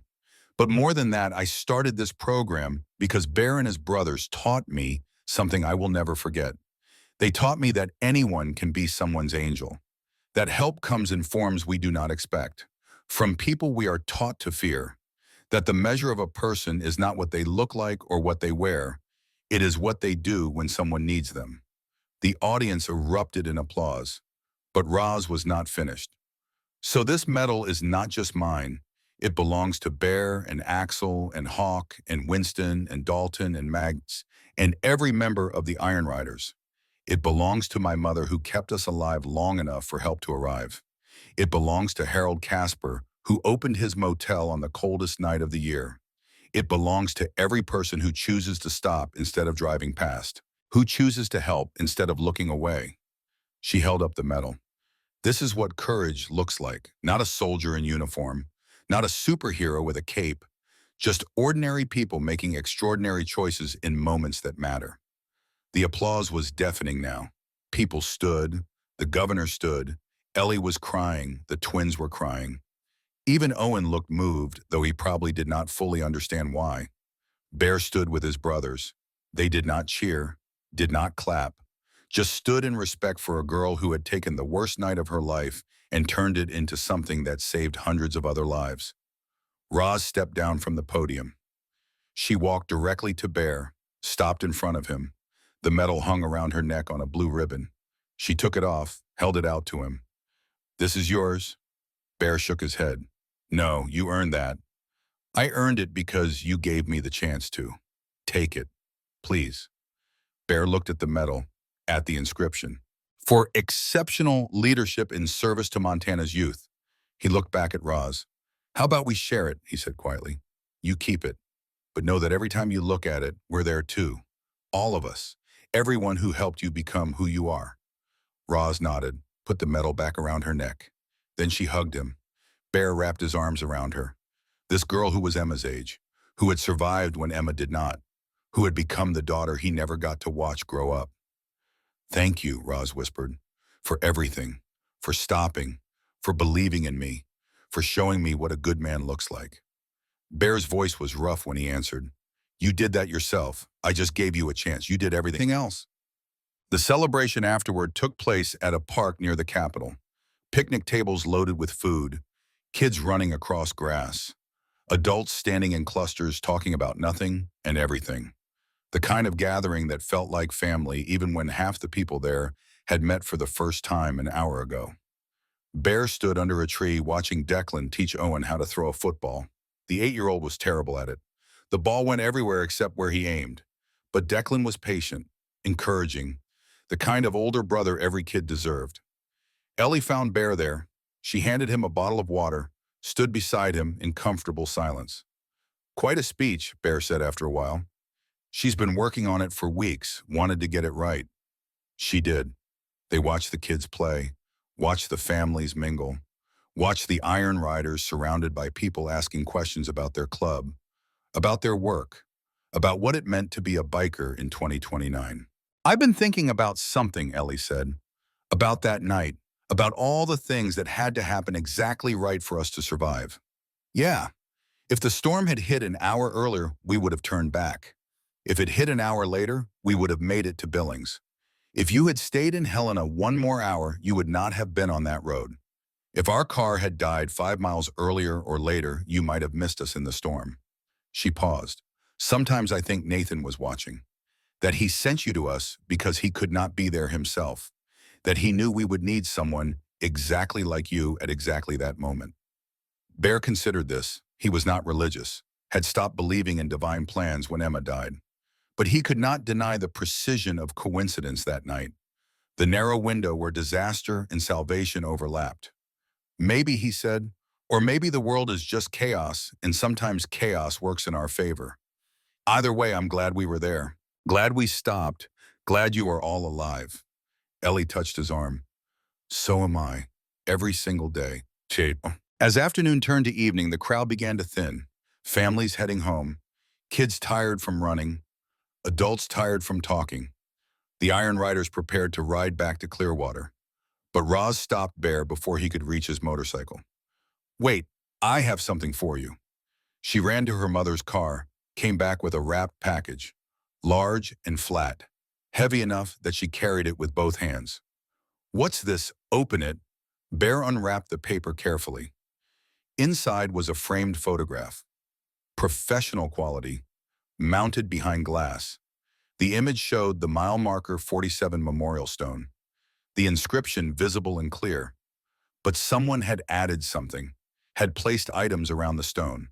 A child's drawing of a motorcycle, a purple butterfly made of construction paper, a small American flag, a toy truck, photos of smiling children. I went back there last month, Roz explained. The memorial has become something bigger. People leave things, travelers who see it and stop, families who hear the story and want to be part of it. It's like a shrine now to second chances, to people who stop, to hope. Bear stared at the photograph, his vision blurred. I wanted you to see what you started, Roz continued. It's not just about us anymore. It's about everyone who has been saved by a stranger. Everyone who has been that stranger. Every moment when someone chose compassion over convenience. Bear could not speak, could only nod. Roz smiled. There's something else. Turn it over. Bear flipping the frame. On the back was an inscription engraved into the wood.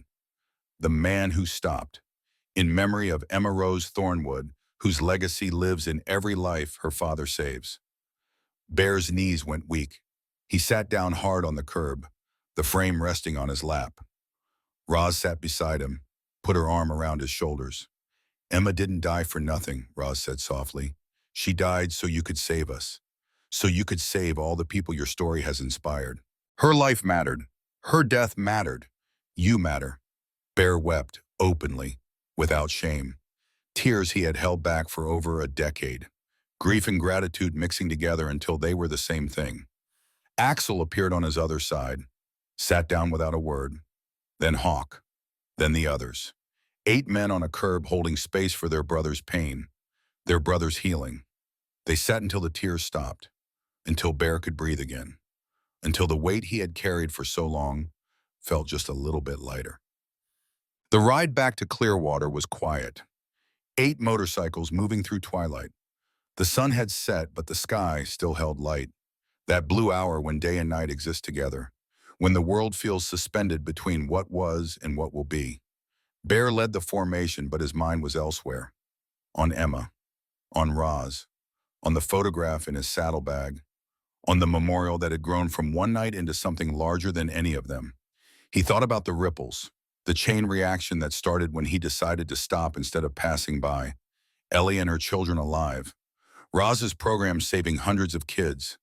Those kids going home to families who did not have to bury them. Those families staying whole, staying intact. Ripples spreading outward in patterns too complex to track, too beautiful to measure. How many lives had been touched because 8 men on motorcycles refused to look away? Hundreds, thousands. The number did not matter. Each individual life mattered. Each person who lived because of a choice made in a blizzard 4.5 years ago. They reached Clearwater as full dark settled in. The clubhouse lights were on. Someone had prepared for their return. Music played from inside. Food waited. A gathering of brothers celebrating one of their own being honored. Celebrating the work they did together. The mission they shared. But Bear did not go inside right away. He sat on his motorcycle in the parking lot, looking at the clubhouse, at the place that had become his truest home, at the brothers who had become his truest family. His phone buzzed, a text from Roz.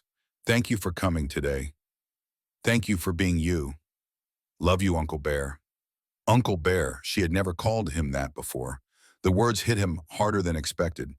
He was not her uncle by blood, but by choice, by action, by showing up again and again and again. Family was not just who you were born to, it was who chose you back, who stayed when staying was hard, who showed up when showing up mattered. Bear had lost his biological family. Emma dead.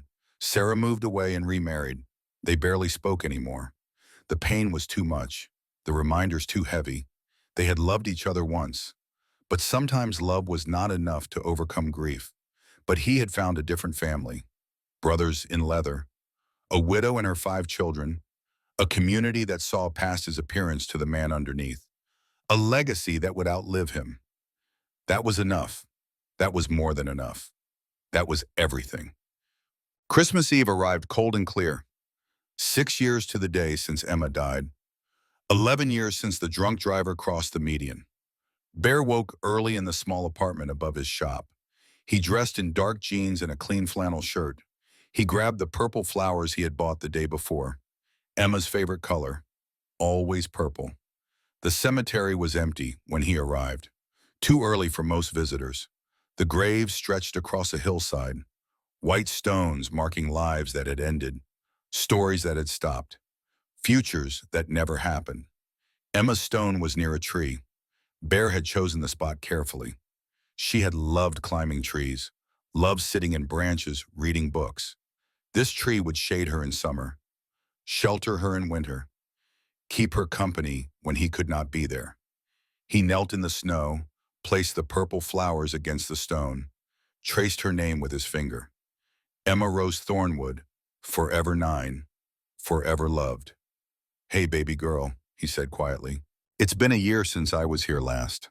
I know I should come more often, but it's hard. Being here, remembering, feeling how much I miss you." The wind moved through the tree branches, gentle, almost like a whisper.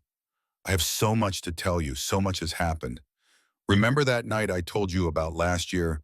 The family in the storm, Roz, the oldest girl. She started a program, teaching kids how to survive, how to be safe, how to help each other. She won an award for it, a big one.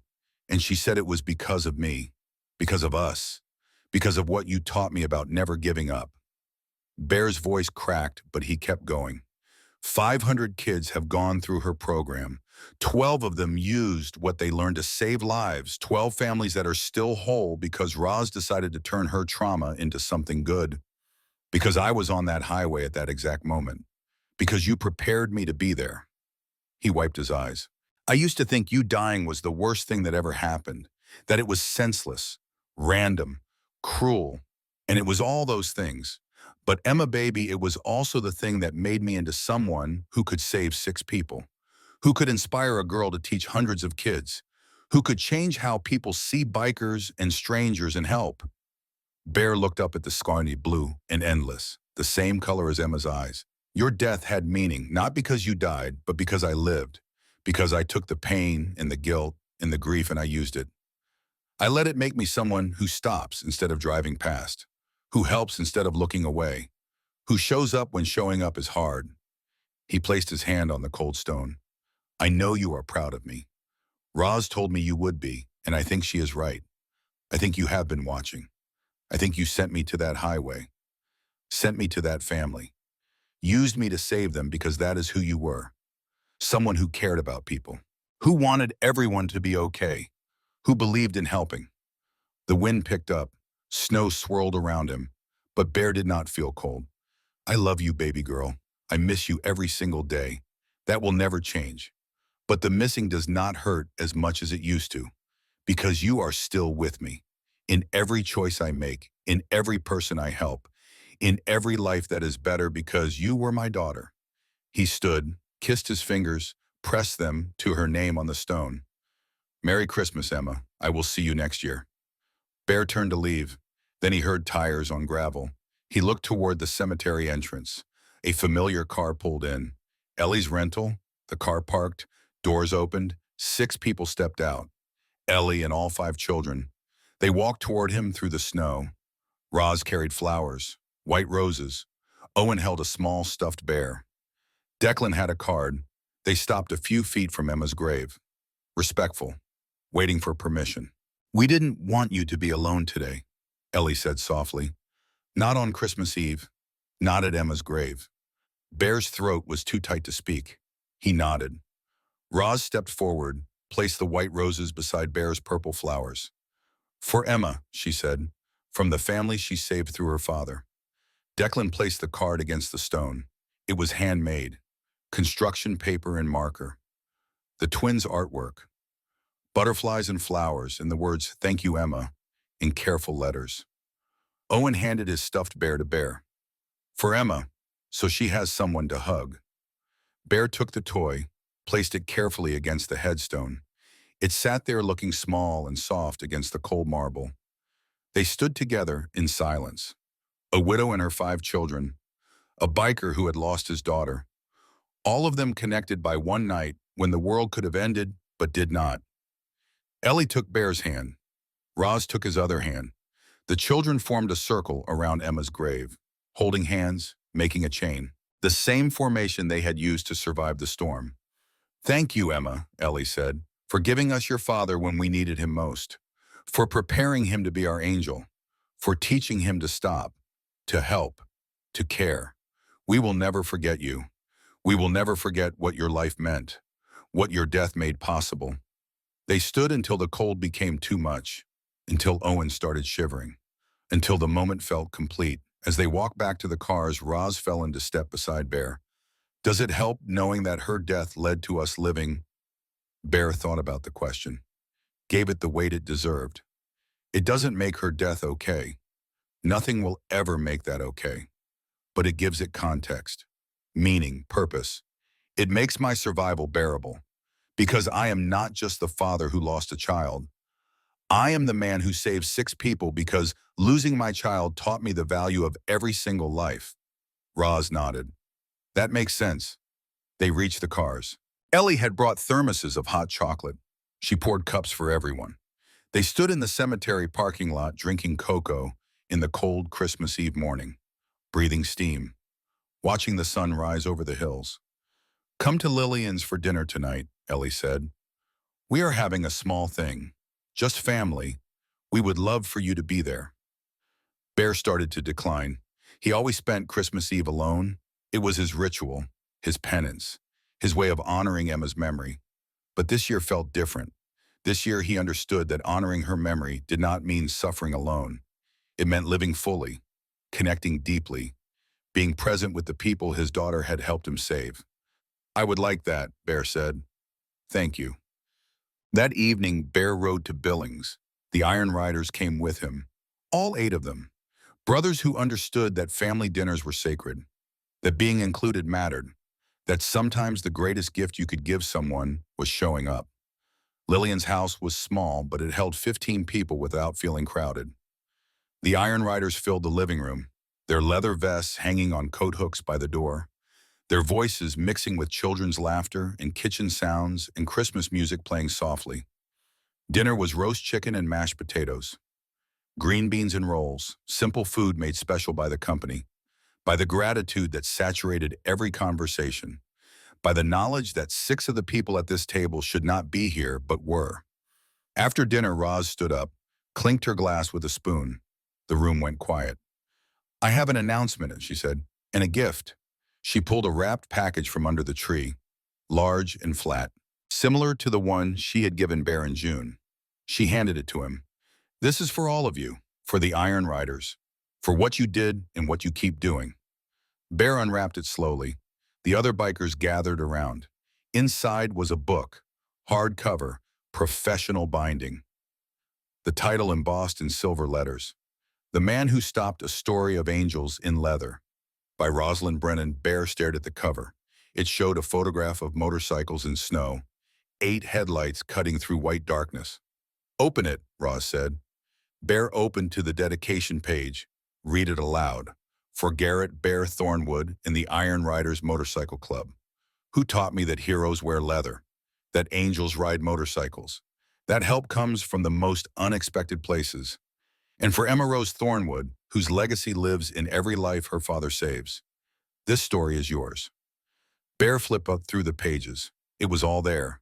The storm, the rescue, the aftermath, the program, the ripples, everything that had happened since that night, written in Roz's clear, honest voice, with photographs and interviews and testimonies from the kids her program had saved. I finished it last month, Roz explained. It gets published in February. National release. The advance money is going to fund scholarships. The Emma Thornwood Memorial Scholarships for kids who have lost parents, who are struggling, who need help to keep moving forward. Bear could not speak, could not process what he was holding.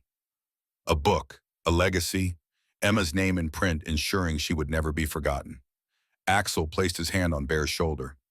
She did good, brother. Your girl did real good. Bear nodded, unable to form words. Roz came to him, hugged him tight. Thank you, she whispered, for stopping, for saving us, for being exactly who we needed exactly when we needed you. This book is my way of making sure the world knows what you did, who you are, why it matters. The evening continued with dessert and coffee and children running in circles until exhaustion caught them. Owen fell asleep on Bear's lap. The 8-year-old curled up against the big man's chest, breathing deeply, trusting completely. Bear held the boy, felt the small heartbeat against his own. This child who had almost died at 5 months old, who was alive now because 8 men on motorcycles refused to let him go, who would grow up knowing that strangers could be angels. That help existed, that the world contained more good than evil. Around midnight, the Iron Riders prepared to leave. They had a long ride back to Clearwater, but it had been worth it, being here, being included, being reminded why they did what they did. Ellie walked Bear to his motorcycle.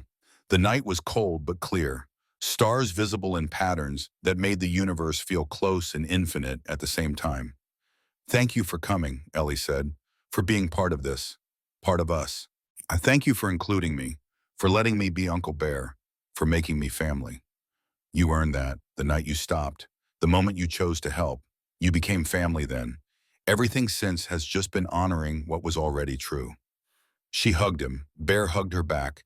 Two people who had saved each other in different ways, on different timelines. Both necessary, both real.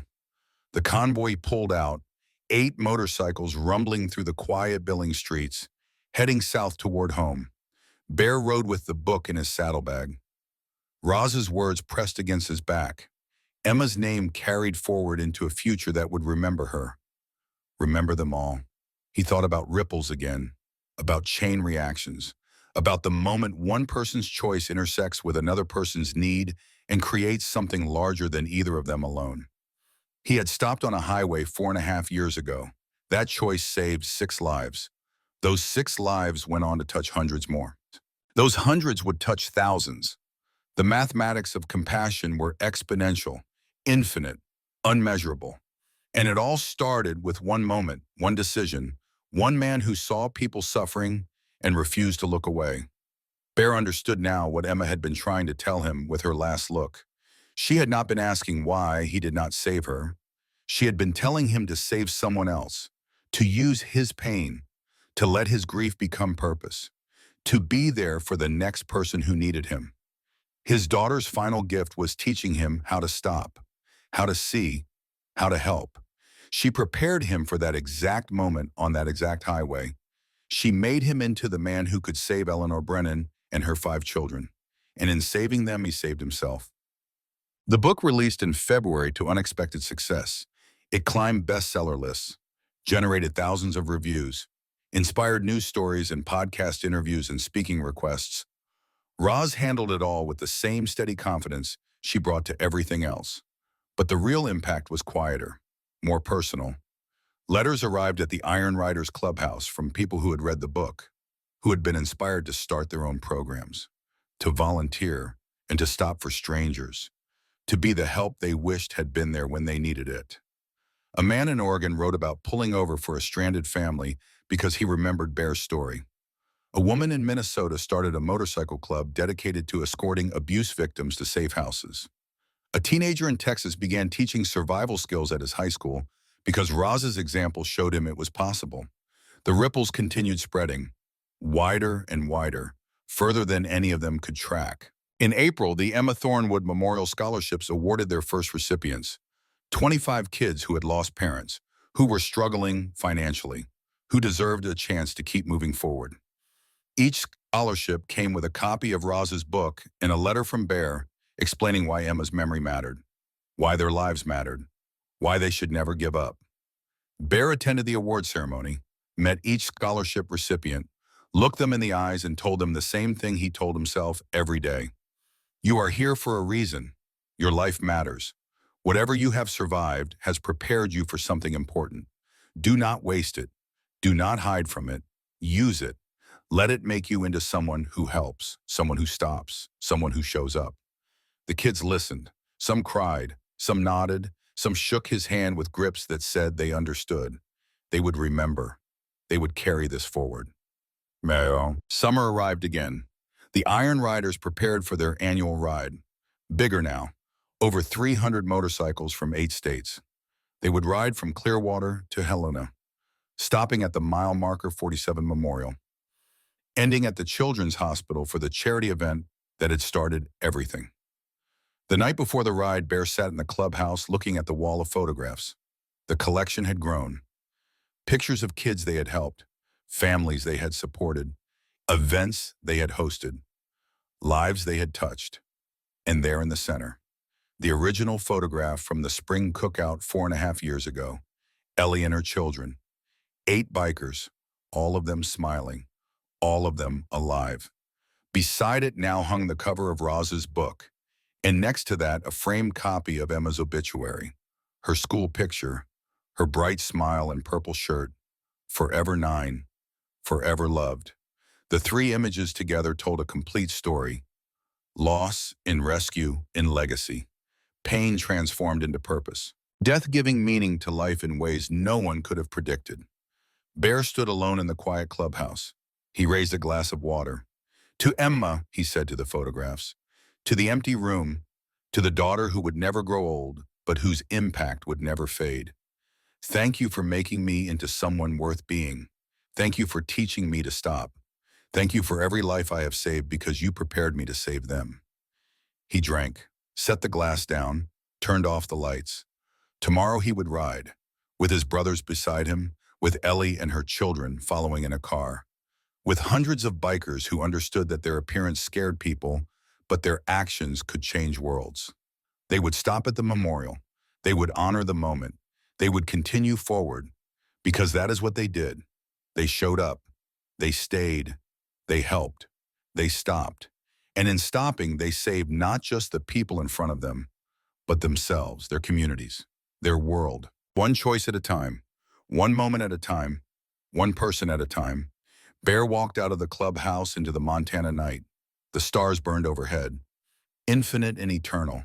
Emma was up there somewhere. He believed that, not in heaven, not in any religious sense, but in the way that matter never disappears.